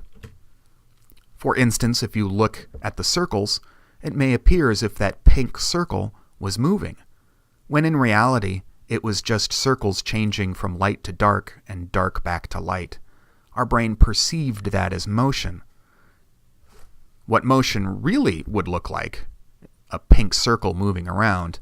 Now there's literally a pink circle moving, not just circles flashing on and off in a pattern that mimics motion. Therefore, if you want to detect motion, it's better to use your peripheral vision. Do not stare directly at the object, or in the direction that you think something is moving. Stare slightly off, and you will be better able to detect slight motions that way. Here's a couple more optical illusions, just for fun, that should help illustrate that our brain is more interested in relative shades than absolute. On the object to the left, squares A and B are absolutely the same shade of gray, but they look different to us. Let me cover over this image, just to show you that those are the same shade. Now as we go back, they appear different once again. And even though you know they're the same shade, we can't change this. So what's happening here? Well, it's a little bit of on-center and off-center ganglia. The borders are a little bit darker or lighter, respectively. But another thing that's different about square B is that it appears to be in a shadow. And so our brain is subtracting out some of the darkness, saying, well, yes, it appears darker, but in reality, it should be lighter. It just looks darker because it's in a shadow. And so after your brain has subtracted out what it thinks is the darkness due to the shadow, square B now appears lighter. This is the same reason that people might have seen white stripes or other people blue stripes in that infamous dress that either had, what was it, black and white stripes or blue and gold stripes. For those that saw blue stripes, that was probably closer to what was literally there in the image.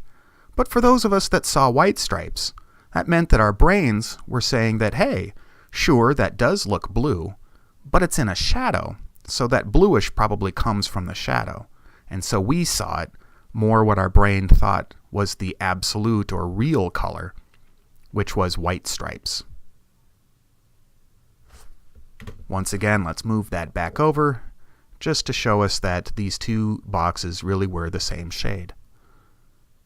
Over to the right, I have another fun optical illusion. Depending on whether you're focused on the little plus sign in the center, or whether you're looking at the circle that appears to be moving, it'll either be disappearing, or it'll be turning green. I'm not really sure why this one works. I just thought it was fun. Many optical illusions work because the information was altered in the retina before it was even sent to the brain. So when we see the dark circles where there shouldn't be dark circles, that wasn't a difference between sensation and perception. We really were getting that information from our retina. On the other hand, some optical illusions work because the brain perceives that information differently from how we sense it. For instance, the blind spot, or the optic disc, is an area of the retina that never sends light information to the brain, and the brain just fills in that gap all the time with what it assumes should be there. The next optical illusion that I'm going to show you will illustrate that most of our peripheral vision is in black and white. We do have a few cones scattered through the retina in our peripheral vision, and that can help the brain to fill in what is mostly black and white information with the colors that should be there. The next illusion is going to trick our brain into doing it when it shouldn't. Go ahead and focus on that black dot in the center of this image. It's okay to blink, but try not to move your eyes around too much. If we keep focusing on this black dot, eventually, this photo is going to change, and it should appear to be a color photo.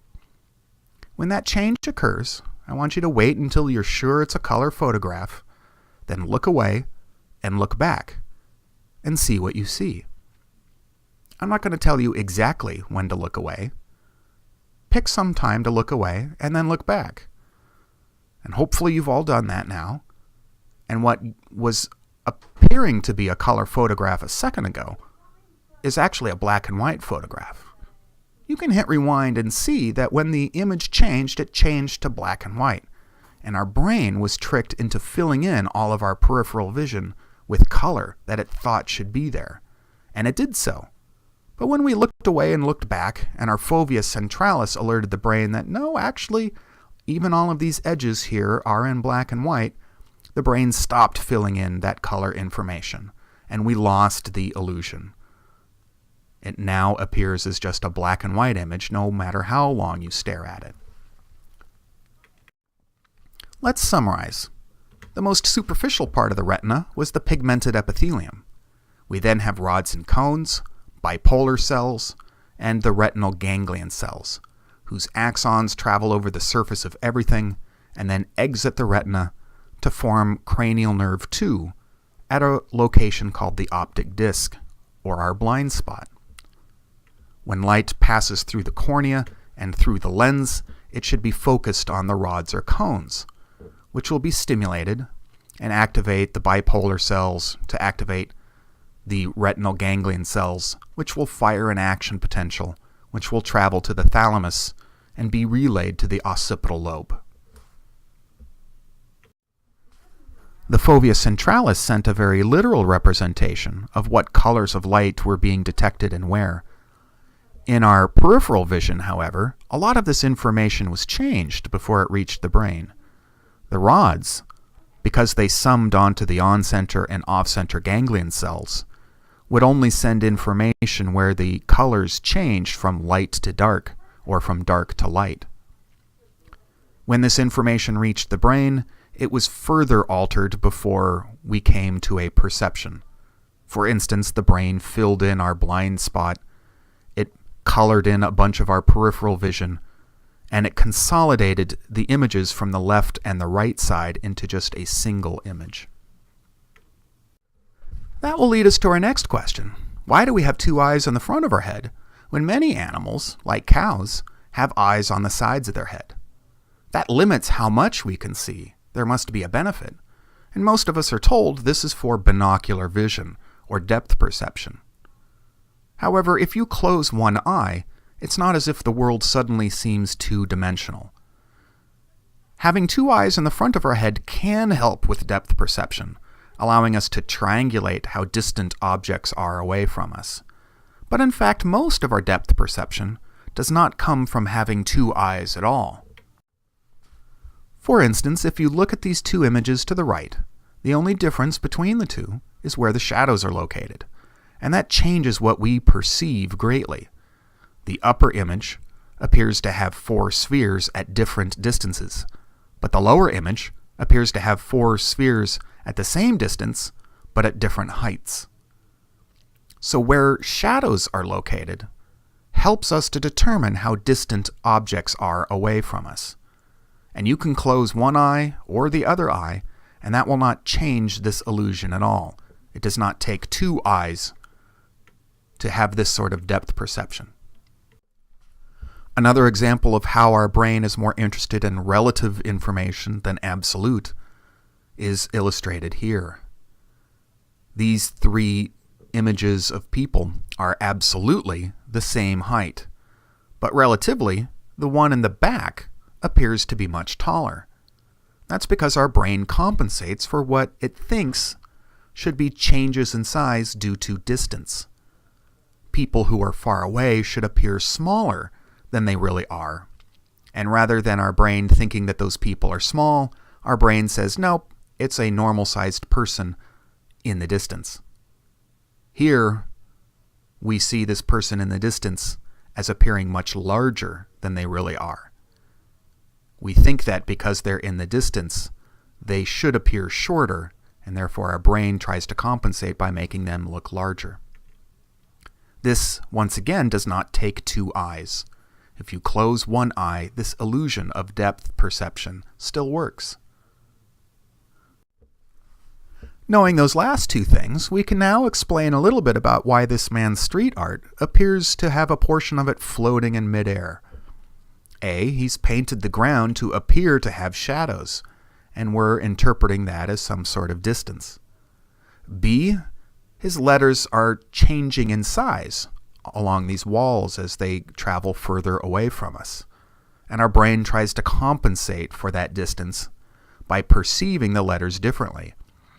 And he's painted his letters to perfectly match this adaptation. And so now the letters all appear the same size and the same distance away.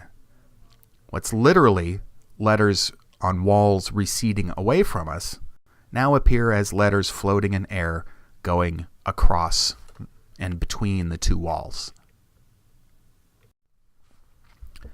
So why do we have two eyes in the front of our head if we don't really need that for depth perception? And if it was absolutely necessary for depth perception, people who had lost vision in one eye would probably get in a lot more car crashes, and therefore would be charged higher insurance rates. Insurance companies are very good at risk assessment. They know when people are more likely to commit accidents or not. And people with only one eye are not charged a higher rate for car insurance. Young men are, but not one-eyed people. So, that should also help illustrate that it does not take two eyes to have very good depth perception. So why do we have two eyes? Well, if you have two eyes, put your fingers in front of them and stare at a distant object. You can still see it pretty well. And that's because your two retinas are getting slightly different information, because they are at slightly different angles from that different object. But the brain consolidates that information, and you can more or less see through your fingers. Close one eye, though, and that ability is lost. that distant object may now be hidden from you.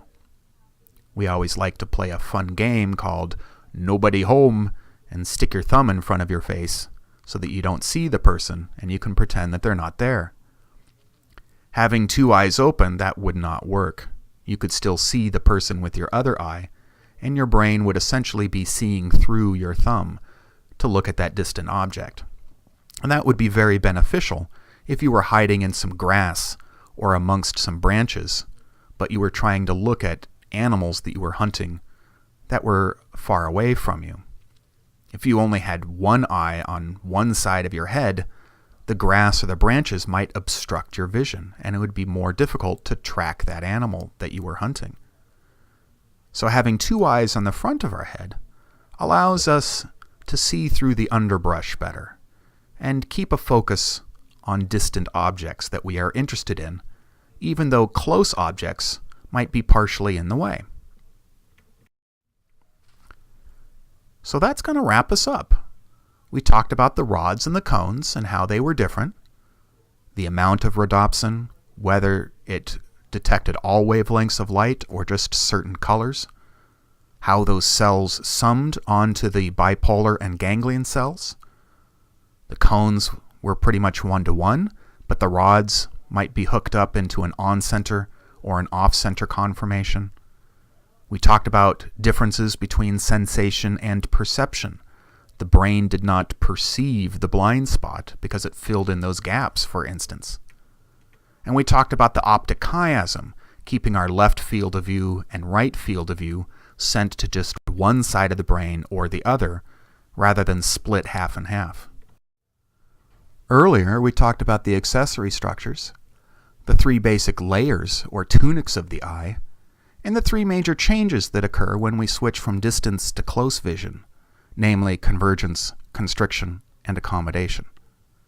But that's going to wrap us up for Chapter 14.